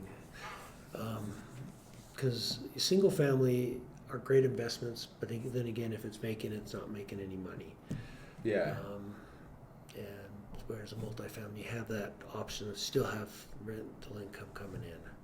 So, Okay. So do you think, to answer the question for you personally, like anything below like a fourplex is your favorite kind of investment? I'd say anything from a duplex up to a 10, Oh, up to okay. 10 units Okay. would be in my wheelhouse. Okay. Can For I? me personally own. No, I know. Yeah. For what we manage, we'll manage up to, well, Oh yeah. What's your biggest? my wheelhouse building? is single family up to about 50 units. Do you guys have any 50-unit buildings? We're signing one in Oh, that's July. the one you're cool. How many floors is it? One of the units is, two of the buildings are 3 floors, and Oh, it's and then okay. the other building's 2 floors, and then there's a house on the property. Okay, cool. How'd you get that client, or how does he? We already manage for him. We Oh, manage okay. a apartment so this complex, guy's- a 48-unit complex. Cool. So this guy's balling. He's got a lot of properties. Yeah. Nice. How did he get? Do you know how he got started, or you don't know? I think he owns a construction company, and he just has invested in properties. He bought the property we currently manage Yeah. a few years ago. His current property manager at the time should prefer single family. So, Okay. because managing a single family and a multifamily, a larger multifamily, Yeah. is different. Isn't it easier for multifamily, or no? Depends. Okay. You got okay. one owner to work with, Yeah. but you That's- have a lot more tenants. Yeah. Yeah. Okay. Yeah. Duh. So, but they're different because you're managing a lot more. There's more code that you Yeah. got to make sure is followed. There could be a fire system. There could be Oh. Okay. Yeah. things like that. It's a lot more code stuff. Yeah. There's typically a multifamily is, not to generalize, but some of this type of buildings are all studios, so they're Yeah. more lower income people. Yeah. They're not always the problem I because know, I I have know. rich people that Yeah. pay $3,000 a month rent that have been complete nightmares. Yeah. But you have more people close together, Yeah. Yeah. and when you get people living close together, personalities, and you got to deal with that. So it's a different Oh, I didn't even think about that. Okay. thing. Yeah. And then you also depend on where it's placed. Yeah. We deal with homeless problems in that area, Okay. Yeah. drug problems that we have to combat and deal with. Do you guys ever have to go in like your team and like, go deal with some like sketchy drug dealer guy, or like? No, we'll call the police. Oh, okay. Okay. My Okay. team, myself and my team will never go in a risky Yeah. situation. Yeah. Okay. Okay. That property's not worth our life. Yeah. Okay. Yeah. Yeah. Or just someone like on the street like hating you, and then I don't know, like yeah. Yeah, I don't know I how you had avoid that, but I had something, whatever. And again, this is another off-topic question, but like, how the owners that you work with, is it most of them like just own one other property? Are most owners just like they live in one property, rent out their old house, or are most of the owners like they own like more than 5 units that you work with? we manage properties across the board. Okay, so okay. A good portion of our owners don't even live in the state Okay. or in town. Some of them I've never met personally. Yeah. We built a relationship on the phone, Someone, Zoom, and things yeah. like that. So we range from someone that just owns one place, that reluctant landlords would be someone that their job changed, but they don't want to sell the house, Yeah. but they've got to move to Chicago, Yeah. and so they need somebody to rent out their property. Yeah. Some of them, hey, we're going to keep this property, we're going to build another one. They just own one. I have people that own a couple here and there, on up to, we have a lady that owns 15 condos. Okay. Cool. So, and then the multifamily. So, our owners range from just owning one property to owning multiple properties. Are there any traits you've noticed amongst the owners that just like are pulling the most money and like the most successful with their properties? Are there any traits you notice that are common amongst them? You know? They know their numbers. Oh, okay. Okay. Yeah. They when we go back to when we started talking about you got to know what type of risk, Yeah. what type of properties you like. You know, I told you I like the small Like, multifamily yeah. because I think that's where I want to be. Yeah. Others feel that they want a bunch of single-family homes because that's what they want, Okay. or larger multifamilies. They know what they want, they know their numbers, and they do their homework. Yeah. Okay. The worst owners are the good ones that turn it over to us and never talk to us again. Okay. I mean, it makes it easy for us. We just do what we do. Yeah. But it's also concerning that if we can't ever get a hold of them, if there's a problem Yeah, dude. and things Yeah. like that, those are the ones that there's a lot of risk for them. Okay. But again, they know what they want, they know their numbers, Yeah. They know what they want. and they do their homework. Yeah. Is there a lot? I don't know the answer to this. I don't know what the answer would be. Is there a lot of turnover? Like, is there a lot of so for example, being a real estate agent, dude, everyone's a real estate agent. They do it for like a year and then they quit. Is there a lot of turnover for landlords? Do a lot of people like own it and then they're like, being a landlord's not for me, and then they just kind of get rid of it? Or There are a certain percentage that they get into it. A lot of time, the ones where you see that turnover, they get out quick is what like we say, the reluctant or the Yeah. I can't think of the other term, but they didn't plan on being a landlord. They were kind of Oh, forced okay. into Yeah. it. Yeah. Those you'll see a lot of times like, oh, this is too much for me. This is too much Yeah. stress. I've had owners that over the years that would say, you know what, I'm just tired of the stress. Yeah. That was like my dad. And that's where, when if you're looking to get in there, how much risk tolerance? Yeah. You're going to buy a $500,000 property. I guarantee you, it ain't going to go perfect all the Yeah. time. Yeah. How much can you handle the ups and downs? Yeah. Even us, as a property manager, and our triplex, was it last year or the year before? Wasn't a great year. Yeah. Things didn't go as planned. We had water heater go out and mold in a closet that cost us $10,000. We had a tenant that we planned on Wow. having was hoping to stay for another year, stopped paying his rent, and we had to evict, and to re-rent the place, we had to remodel it. So we had to dip into our own personal funds Oh, to really? get Okay. those things taken care of. Yeah. You're going to have tough times Yeah. and others. So, and it just depends on, are you up for it and willing to have that? Yeah. Not everybody's Yeah. can do that. That's like someone that starts a business, takes all Yeah. that risk, Yeah. to someone, and nothing bad that somebody just wants a job that they just go to 9 to 5 and not have the stress Yeah. after hours. Yeah. Yeah. Owning your own business is not for everybody. Yeah, totally. Same with being a landlord, I guess. Yeah, that makes sense. Yeah, dude, it's a lot of risk. Obviously, it'll be at least a year till I buy something, if I do. Well, I will eventually, but it'll be at least a year. My opinion, Yeah, well, yeah. if you have the patience, real estate's the best place to build wealth. Yeah, right? Yeah, because I don't know how true this is, but I've heard multiple times that, like, no matter how people make their money, they usually, if they're rich, they usually put it in real estate, right? Like, they'll usually, I don't know how true that is, but I've heard people become successful with their own business, and then they'll take all that cash and just put it into real estate, basically. Yeah. Because over the long run, if you look at 2008, that crash, Yeah. and you only look at that little window, Yeah. I wouldn't invest in real Yeah. estate. But if you look at the big picture over 20 years Yeah. or even 10 years, Yeah.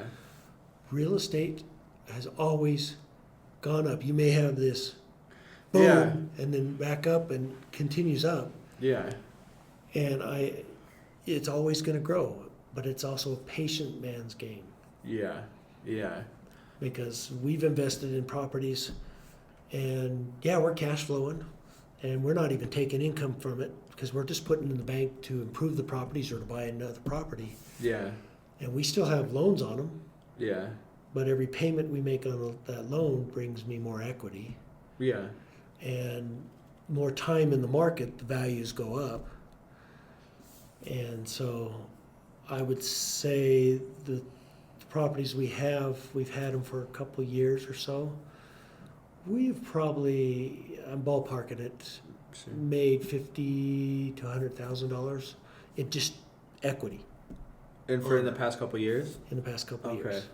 Dude, awesome. It's not realized because I'd have to Yeah. sell it. Yeah. And right now, if I sell something that I have a interest rate in 3s on to buy something that has interest Yeah. rates in It's just not going to make 6s sense. and 7s, Yeah. I'm just gonna squander that money. Yeah. Yeah. So we're much more of a buy and hold investor. So, for your own personal investing, when did you guys start? Was it only 2 years ago that you guys started your own Oh, personal gosh. investing, or what? We bought a condo. I guess maybe it's been longer. We've had a condo. How old's my son? I think we've had the condo for about 4 years and the triplex almost 3. Okay. Okay. And then we bought a condo, and the numbers, I have to say, we didn't do our homework well enough, and so it wasn't returning, so we sold it. What do you think you didn't do your homework well enough on specifically for that thing? Wow. Just everything, or what? Or Bought it for my daughter to move in, and okay. and, So there's like other stuff. she couldn't afford the rent. We didn't Yeah. run the numbers well enough. Oh, But okay. we did it for her. Yeah. So there was other there's a stuff little mixed bit of in there. That's the other thing. Don't buy things on emotion. Yeah. We Yeah. bought it on emotion, and so it was. Nice. Yeah. It didn't work out. We were still supplementing, then the HOA went up, and so we. Yeah. Anyways, we sold Yeah. it. Yeah. Sure. Okay. So No, like about. but it's like kind of the Kenny Rogers, know when to hold Yeah, them, no, know when to fold fold, 'em, yeah. know when to walk, Yeah. way, know when to run. Yeah. I don't know. So I think that's my uncle's favorite quote or favorite song or something like that. Someone was just telling me about that song. I forget who, but okay. So like you guys have been investing for 2 years, like about 5, 6, 7 doors under your belt right now. Yeah, we got 4 that we own. Oh, okay, cool. Doors. And those are all going pretty well. Like Yeah. Okay. Yeah. When you so you bought these things in the past couple of years, what were the market conditions like? Were they basically similar to what they are now when you bought most of the units you have? Interest rates were lower. Yeah, okay. Prices were a little bit lower. So prices and interest rates are a bit lower. Okay. So yeah, the condo equity wise we're up from what we paid for it. The triplex is also up a little bit. Oh, cool. Not as much as I'd like it to. Okay. Did you but- need it to be up when you did the numbers or no? No, we just knew okay. it was going to go Yeah. because we're going to hold it for a long time. So we knew that we factored in what we expected to be in the long term, what the growth in the rents will be, Yeah. and the value would be over a longer term instead of a shorter window. Yeah. Do you guys have any like individual doors or units that pay for themselves that you guys they pay all the mortgage and Yeah, all of Oh. our properties. Dude, so every single one of your doors, the tenant pays for all the mortgage and everything. Yep. Dude, Except awesome, for that 1 year. Yeah. Which was when you said you had what 1 year was that when you had the tenant that gave you? Yeah, I think it was 2030, Oh, okay. 2023. Oh, okay. And what happened? Just a bad tenant? Well, we had the mold issue because of the Oh, that's water what you were heater. saying. Yeah. Blew, and it was Yeah. It's an older place, so the water heater's behind a false wall, so it wasn't very visible. Yeah. So we had that. Oh, okay. And then the tenant stopped paying rent, but we wanted to keep them a little longer because we were still trying to save up money to Yeah. do the renovation there. Yeah. And that didn't work out. So Yeah. we had to come out of pocket. Okay. Can I ask how much you had to come out of pocket? If you don't want to answer that, that's okay. Oh, gosh, $10,000 for the water heater and about Oh, yeah, you said that. 25 for the renovation. I know that was all out of pocket though. So wow, like 30K out of pocket, about 35K, something like that. Wow. Okay. What percent? I know these numbers aren't going to translate perfectly to what I want to do, but like, what percent down did you put on these units? Which is every single one. That is there a term for it when like the landlord is able to pay for everything the owner has, all the bills the owner has? Or no? I'm not sure what you're asking. Yeah, never mind. Forget the weird term question. But like so every unit you get, every door you guys have right now, the tenant, the mortgage, I mean the income you have from the tenant pays for all the expenses for that property, right? What percent down did you put on those units? Both those units. Or So the triplex and the condo, Yeah. we put down over 20%. oh, okay, okay. That's why I say, if you're gonna do less than down, do an owner occupied, Yeah, that's one way to get in because you're still buying a house for yourself yeah, and paying your portion of it. But if you're gonna buy a straight out investment property and have it cash flow, yeah. you gotta be above 20% because you still face the mortgage insurance if it's below. Okay, okay. And that eats into your profits. So like if I were to buy a duplex that's 500K, I should have a net worth of like well over like 20K basically. Well, if you want to buy a $500,000 duplex, Yeah. you'd be in your interest to have $100,000 put down, Wow. Okay. Okay. Okay. plus a little extra because you still have closing costs to pay. Yeah. too. Yeah. Obviously. Man. Okay. What about? I'm not telling you to. I won't hold you liable if I take whatever you say here. But like, do you think my net worth is like definitely less than like 10K? All I have is like vending machines and like GameStop stock to my name basically. But do you think would it be foolish for me to go out and borrow a bunch of money to buy real estate right now? Do you think? So you're talking a creative finance. Yeah, creative finance and. And we've looked at that Mm-hmm. because we're not, we're not stuck in the realm of a traditional way of purchasing. Yeah. Okay. If we can find a way to purchase a property and cash flow with it and service the debt, Yeah. we'll do it. Yeah. But I would be very cautious to go out and borrow money for a down payment because then you're going to have the first mortgage Yeah. and then you're going to have the payments, the service on the down payment. Will the property cash flow enough to cover both of those Yeah. and cover expenses to pay for itself? Yeah. Normal expenses, because sometimes you'll have some extreme expenses like we had that you Yeah. don't plan on, Yeah. and sometimes you just have that happens. I don't advise it. Okay. Yeah. Yeah. Yeah. I think it's extremely risky Yeah. because if you have a tenant that moves out or something happens that you got to do some repairs on the place, that dips into the funds that pays and services your debt. Yeah. And if you don't pay it, eventually they take the property away. Yeah. That makes sense. And if you do something separate for your down payment, yeah, you may not have to pay the property because they took the property away, but you still will have to pay the down payment that Some rich guy gave went you, into the property that now the bank owns. Yeah. Yeah. Yeah. Okay, that's good to hear because. I mean, I used to, not so much anymore, but I follow a good amount like Bigger Pockets and those like kind of podcasts and stuff. And they're all like, just go out and borrow a bunch of money and buy as many properties as you can right now, Yeah. Well, they did that back in I know, right? 2009, 2007, Oh, okay, yeah. and 2008. Matter of fact, and I don't know the details, but the CEO of PMI was heavily invested in a development and project. Yeah. I don't think he bought a bunch of properties with borrowing money all over the place, but he lost his shirt. Yeah. on Okay. that. Yeah. And, Yeah. but I have heard people that did that. They borrowed against another house to buy a new one, and that's a good way to do it, but be very cautious Yeah. because whatever you buy has to be able to service the second on Yeah. the house you borrowed against, Mhm. or you got to be able to pay that. Somehow come to the money. Yeah. Okay. Because we did that kind of with triplexes. We refied our mortgage for our house because it went up in value quite a bit.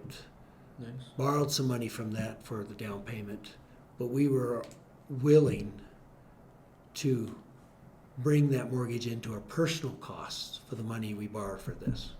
Yeah. Sure. Yeah. So we didn't plan on paying that money back from this, Yeah. but that's what we chose to do Yeah. No, I know what you're saying. because yeah.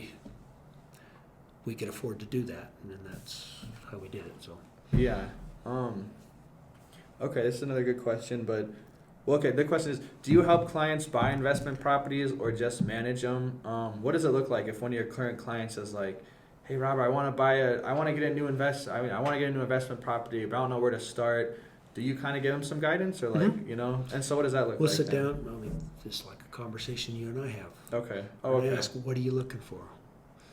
How are you going to purchase it? Are you going to finance? You got money down? Yeah. What mortgage we got to get you start with it, and then we can start looking to find out what matches what they're looking for and what fits. Okay. So we have some clients that, hey, I'm looking for, I think one just wants to buy a single family home, Yeah. and so we'll find that within what their budget, what they want to do, how they want to spend their investment money. Are you ever tempted to go in on a deal with one of your clients? Like, oh my God, that's such I've a good talked to a find. few about it. Yeah. But it just never actually I've worked not out, pulled or- that trigger. Yeah, yeah.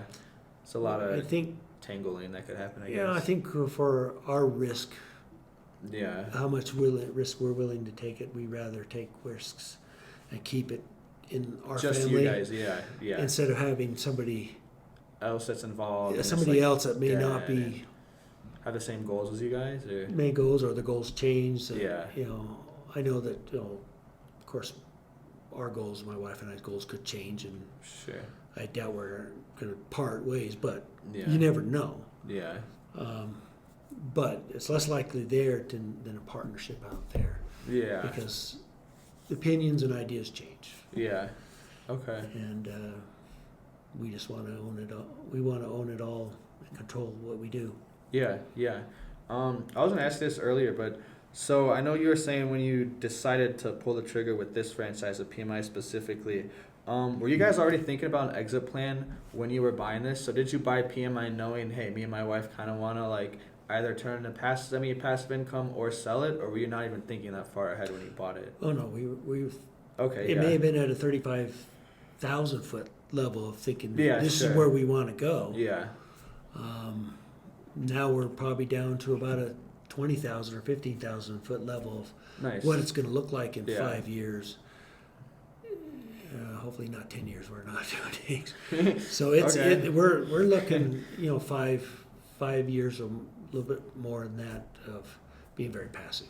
Yeah, that is so cool, man. What do you want to do when you have passive income coming in, Do you want to travel the world? Do you just want to hang out with your family, What do you want to do? Make art? We go recently biking? bought a little travel trailer so we can Nice. go take a look. Yeah. We're going to Mount Rushmore next week, so Oh, cool. and we're Never been confident that we have a staff here that can take care of everything, so we can step away for a week. Yeah, that is awesome, man. That's everyone's dream, right? To Mhm. own a business that's like actual passive income. Mm-hmm. I mean, this kind of ties in, but like, what is your vision for PMI Reno over the next few years? Yeah. We'd like to see it continue to grow, in our number of doors. Yeah. The right staff. Right. Um, Sure. And obviously structuring it where we can become more passive. Yeah. Okay. Nice.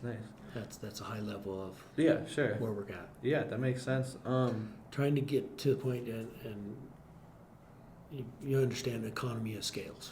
Right? Yeah. So as we get more doors and more Yeah. resources, we can manage those doors and resources with less human resources or people.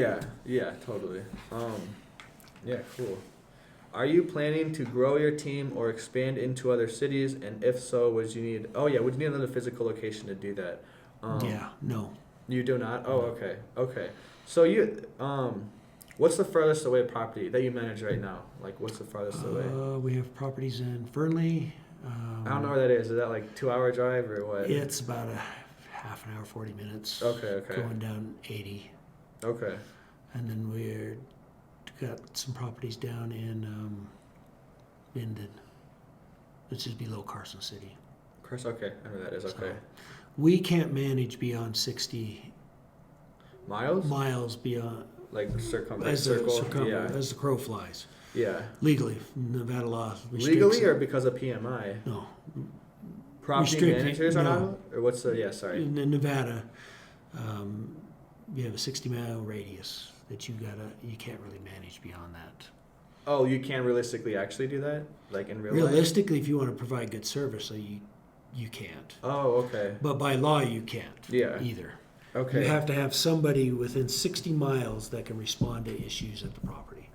So that's- yeah, I could manage properties in Vegas, but I would have to have At least someone someone that there. locally that they can call Yeah. to take care of things immediately.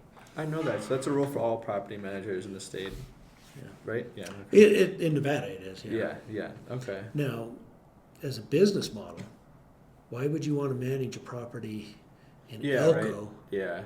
and have a 3-4 hour drive just to deal with an emergency or something like Yeah. that? You cannot provide good service. You cannot manage, keep an eye on that property Yeah. in the right way for that Okay. owner. Okay. Oh wait. Okay. Again, you don't have to answer this if you don't want. But so there's another PMI. There's another PMI in Reno. Were you were the first PMI Mhm. in Reno? What is your relationship with that guy like? Like, is it very like you know? Are you just like mortal enemies or like? No. Okay. Most relationships, I won't say that the relationship we have with them is, we have a relationship. We've not really talked. Yeah, I've sure. tried, and that's just not what they want to do. There Oh, was okay. another PMI here earlier that we would meet on a regular basis and just talk about the market Nice. Okay. and work together. Yeah. Because we might be separate businesses, but we're part of the same brand. Yeah. And we want to be able to build off of each other. Yeah. And That's good. there's enough business Yeah. Okay. in this Good. town Oh. Okay. Good. Good. for quality management Yeah. that I was never worried about working with him. Yeah. Have you? I don't know if this is true, but do you think in general in real estate, like, just as a field, like real estate investing, that people, people like you, like I just called you up and you're willing to sit down and talk with me. Do you think people are willing to kind of like give out their information and help other people? Because like I said, I worked in finance for a couple years and it was the complete opposite. Whereas like as soon as I was in real estate, like, oh sure, here's how I manage this. Like here's how I do this. I think there's more open. I mean, not every real estate agent or property manager is the same. Yeah. Yeah. I feel that there is plenty of business for good property managers, good real estate agents. Yeah. And if you're good, you're getting that business. The ones that are not good Yeah. are the ones that get their license and Yeah. they're gone in a year. I'm also part of an organization, National Association of Residential Property Managers, which is one of their main goals is education of the industry Yeah. and collaboration. Yeah. So we meet once a month for the people up here. We're part of the state chapter, and they do the same thing down in southern Nevada. Yeah. And talk about, right now, a lot of talk about the legislature because they're in session screwing things up. We're talking about how the market's going. We can't talk about, by antitrust laws, we can't talk about what we charge and things like that because you can't collaborate on that. Legally or PMI said you don't want to? Legally. Oh, because I can that's freely talk. technically antitrust. I can Oh, freely okay, talk yeah. to another PMI franchise about what we charge because we're part of the same organization, group, Yeah. or company. But for me to sit down with another property management company and talk about what we're charging and work together to fix prices, that's Yeah. against the law. Yeah, That's a well, yeah. federal law. Yeah. So you can't do that, but you can talk about, procedures. How do you handle? I'll talk to somebody about how we handle tenants. I'll ask questions about how they handle the situation, and build off of each other. Because again, we want to make our industry better. Because unfortunately, property management and property managers have a bad rap. Yeah. They're No. Yeah. Slumlords. slumlords and all about the money, and Yeah. Greedy. the good ones are not. Yeah. And if you want to be a successful property manager and make money, you better be a damn good one Yeah. and do what you're supposed to be honest with your tenants and your owners. Yeah. Follow the laws, follow up, communicate, So, and everything else will follow. yeah. And it's, for me, it's not about that short-term gain, it's about the long-term relationship. Totally. Yeah. So So is it just one of those great industries where like the scumbags don't even really make it too far? Because like obviously there's industries where like you have to be a scumbag to kill it, but like the scumbags don't even make it too far in property management, or can they? They can, but They can. oh, okay, yeah. I mean, I'm not sure how to answer that. Okay. The ones that keep doing things wrong will eventually lose their Karma will license. catch up to them. They will be the number one thing that goes before the real estate commission is usually something tied to property management and handling funds. What do you mean? What do you mean? Yeah. So the real estate commission oversees all licensees Okay. in the state of Nevada. Okay. So if there's a thing that's filed Okay. against them, Yeah. most of them are usually tied to a property manager Okay. or a property management company, and most of those are related to how they handled Yeah. owner and tenant funds, which they call commingling. They've commingled okay, the yeah, money yeah. with their own, Yeah. which is a big no-no. Yeah. Yeah. So as a structure, you're supposed to have. Yeah, We different structure it 3 accounts, and you should have one where it's the management operating account, which means that the rents come into this account, the bills go out of that account, Yeah. all the operating of managing the properties goes Yeah. in the account. The other one is a security deposit account, Okay. Yeah. which money You doesn't can't go in touch and out it. very much Yeah. until either somebody moves in or moves out. Yeah. And then there's the company or the property manager's operating account, whether it's their personal, Okay. they pay their own bills, their own It's like business the normal bills. company. Yeah. Yeah. So they all have to be separated so you don't commingle that money. Okay. And we have to report to the real estate division yearly on that. Oh, okay, that makes sense. But when you, so like if if an owner gives you money for helping manage it, does that stay in the management account for like 2 months and then it goes to the big company account? Do you see what I'm No. asking? Oh, okay. So no, so if what you're talking about is a reserve or contingency reserve that Yeah. owner provides for repairs and things like that. Yeah. That goes into the operating account for the management of the properties. Oh, okay. Oh, okay. So there's. It never goes accounts. into our business operating account. Yeah. Yeah. That No, here. Sorry, I meant when someone pays you your fee that you charge. I own 10 units and I pay Okay. you $200 a month. So Where does that money? our business Yeah. and its account will bill this owner and this account, and the money's transferred to here. Yeah, I'm just saying. Just go to your. Do you have to keep in your your operating? And this is a curiosity question. Like, the money that comes in from your fees, does it go right to your big operating account, or do you have to like keep it in the one that you said the money goes in and out of a lot, the management account? No, once you bill it, it gets moved into the operating. Oh, okay. That's sorry. Business That was a account. long way to ask that question, Yeah. but that's what I meant. Okay. Yeah. And then sometimes when we have to charge for move-out costs, we'll pull money from the security deposit to pay bills. Yeah. Here. Yeah. And then actually all of it goes in here because we'll pay the bill for the repair, and then we'll send the security deposit back to the tenant from that account. Oh, okay. Okay. But don't quote me on that because I don't do the accounting. I just know the rules. I won't get you in any trouble. Did you guys always have QuickBooks for your account, or were you doing your own books? I mean, We've always had QuickBooks. oh, okay, nice. Are you? Yeah, that was most of the like business type questions. So like we're almost wrapping up here. But are you more of an early riser or a night owl? I'm in between. I Oh, think really? The older Okay. I get, the more early riser I am. Okay, that's a lot of people for whatever reason. Do you? Oh, Just what? can't sleep beyond 6 o'clock anymore. Uh-huh. Isn't that when the sun comes up too? It's around 6 here? Yeah. Or okay, so maybe that's to do with it. Do you have any non-business routines or habits that help you focus? So maybe you turn the lights off when you work, or maybe like you have a certain posture, or like, you know, you have a certain like mental cue. Are there any like, or like those pedals people put on their desk, you know, any weird things like that? Oh no, okay, No. not like some weird standing desk or something like No. that. Okay. No, I don't have anything where I come to work. I try to focus on the things here. Yeah. When I go home, I try to separate Oh, nice. Okay. work and Yeah. life. Nice. Make sure Okay. that balance is there. Um. As a business owner, it doesn't always work out that way. Yeah, I'm sure. I'm sure 'Cause most of the time.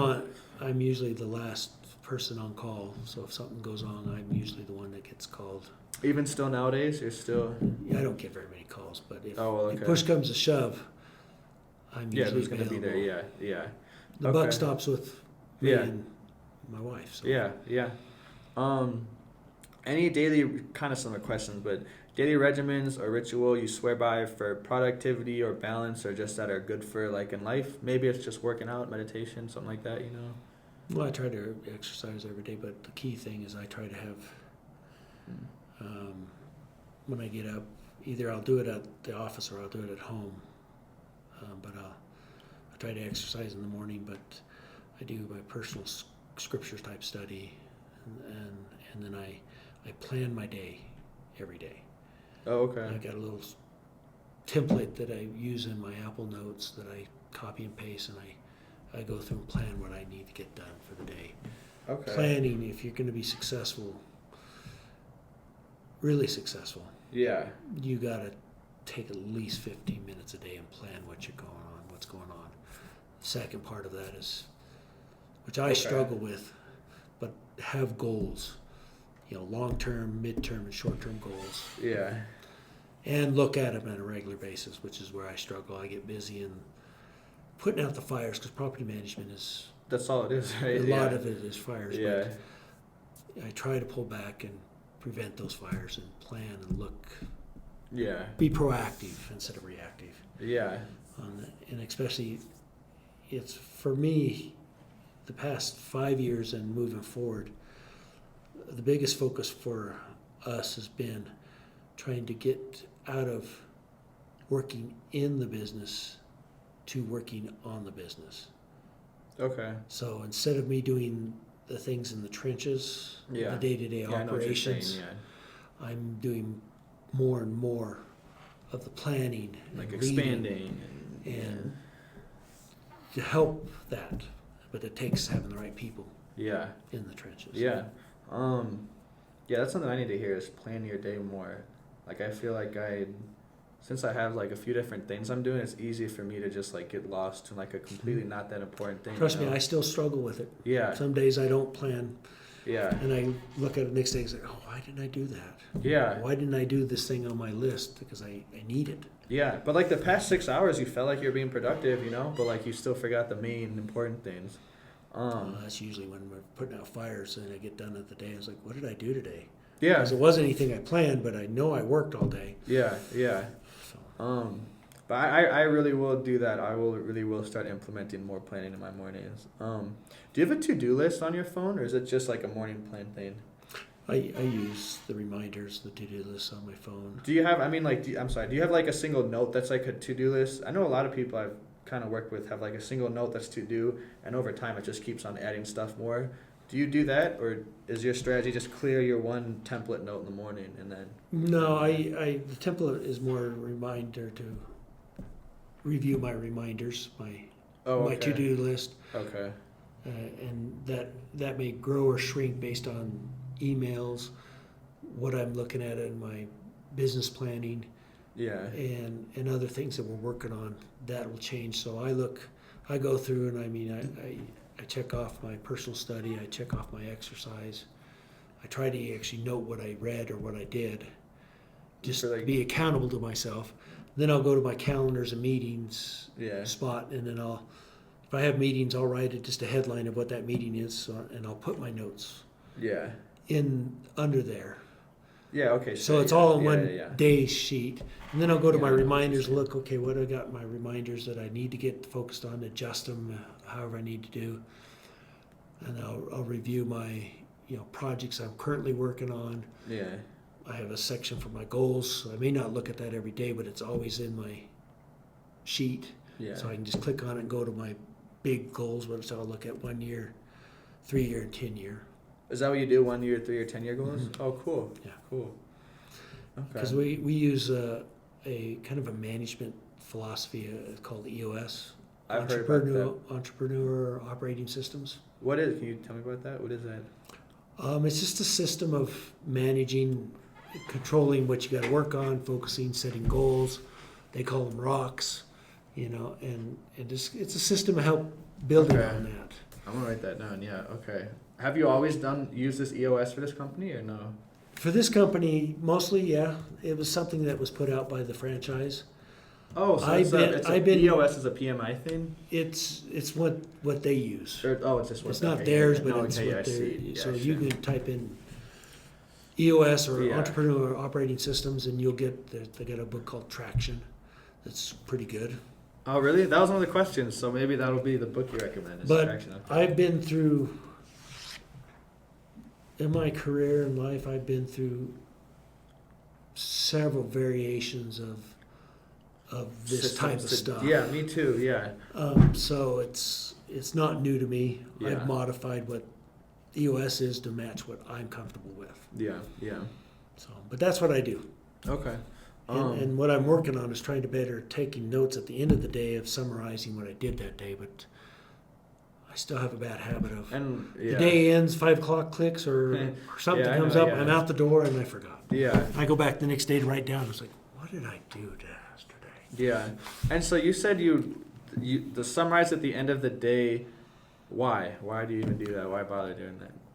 Partially, just as a reminder what was accomplished. Okay. Other is kind of a journal of to keep track of that. Do you write it? Do you put it in writing, the summary thing, or you just? I try to. Okay, It's all in okay. that daily sheet. Oh, but you can go back from 2 years ago and see what your summary for that day was. No, because I've not been that Oh, diligent. okay, in that. but- This defined what I'm doing has only been something I've been doing for the past 6 months. I've struggled with. Okay. This is an area I've struggled with for years. Okay. Sure. So this is, I hope, the last one, but it's my Yeah. latest version of how to Yeah. organize my life. Yeah. Okay. Yeah. But the other thing is if I ever need to go back, heaven forbid, I get sued or I have to go to court for something, and I have Oh if yeah. I have totally. documentation You have of records. Yeah. what Yeah. my summary of that day or what happened, Yeah. I'm much more protected. Yeah. Totally. So Okay. because if it's written, it happened. 100%, yeah. If it's not Yeah. documented, it didn't happen. Yeah, totally. Yeah, we are. Okay, we're like almost closing up.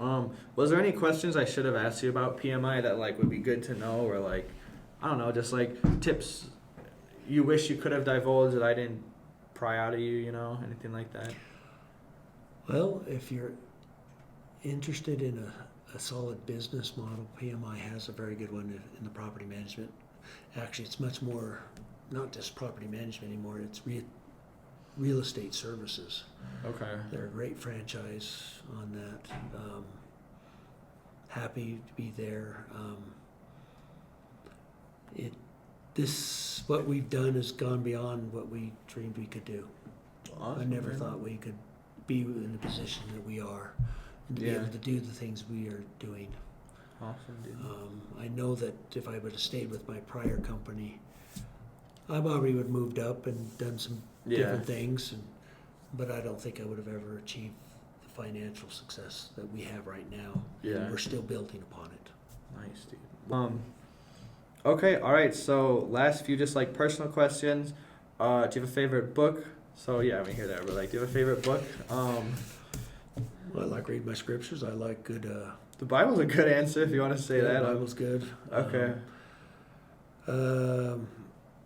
I like books that these stories like Clive Cussler. I don't even. What is that? Clive Custer's an author. He's got several series that are they're just good. Okay. Military type stuff, Okay. mysteries. Yeah. Things Oh, like okay. that. Sure. Like play. Yeah. I enjoyed reading. I can't remember the author, but there's two that are good business books. Good to Great and Built to Last. Oh, Jim Rohn, right? Or no? Yeah, Okay, I Jim think Collins so. or Collins, Oh, yeah. Jim. Okay, yeah. I mean, So Good to Great was good. I've heard that book so many times, but I haven't read Good it. to Great and Built to Last are two good. There's a third one in that series. I can't remember it. It was pretty good too. Awesome. I will actually read those now because I've heard those books so many times. I mean, some of the data's out of date, but the concepts are pretty solid. Yeah. And then you can ask me about movies. I just like good movies. Yeah. What about? I mean, it was supposed to be more like. Is there like a business type movie that like either motivates you or like you saw when you were in college and it made you realize you want to do this? You know, something like that. No. Oh, okay. That movies are more in the personal life balance side of things. Yeah. So Yeah. I'm kind of looking at them too. But do you have a favorite quote? Yeah. Thank you.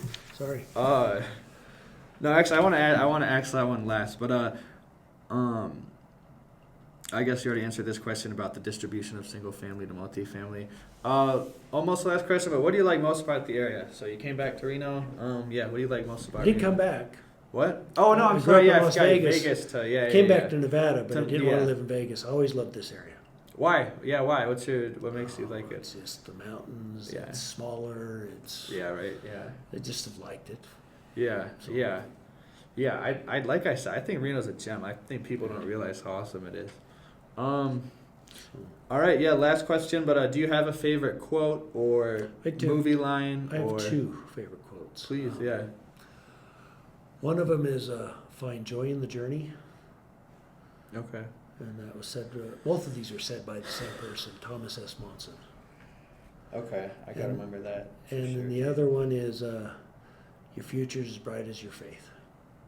I like that. Future's bright as your faith.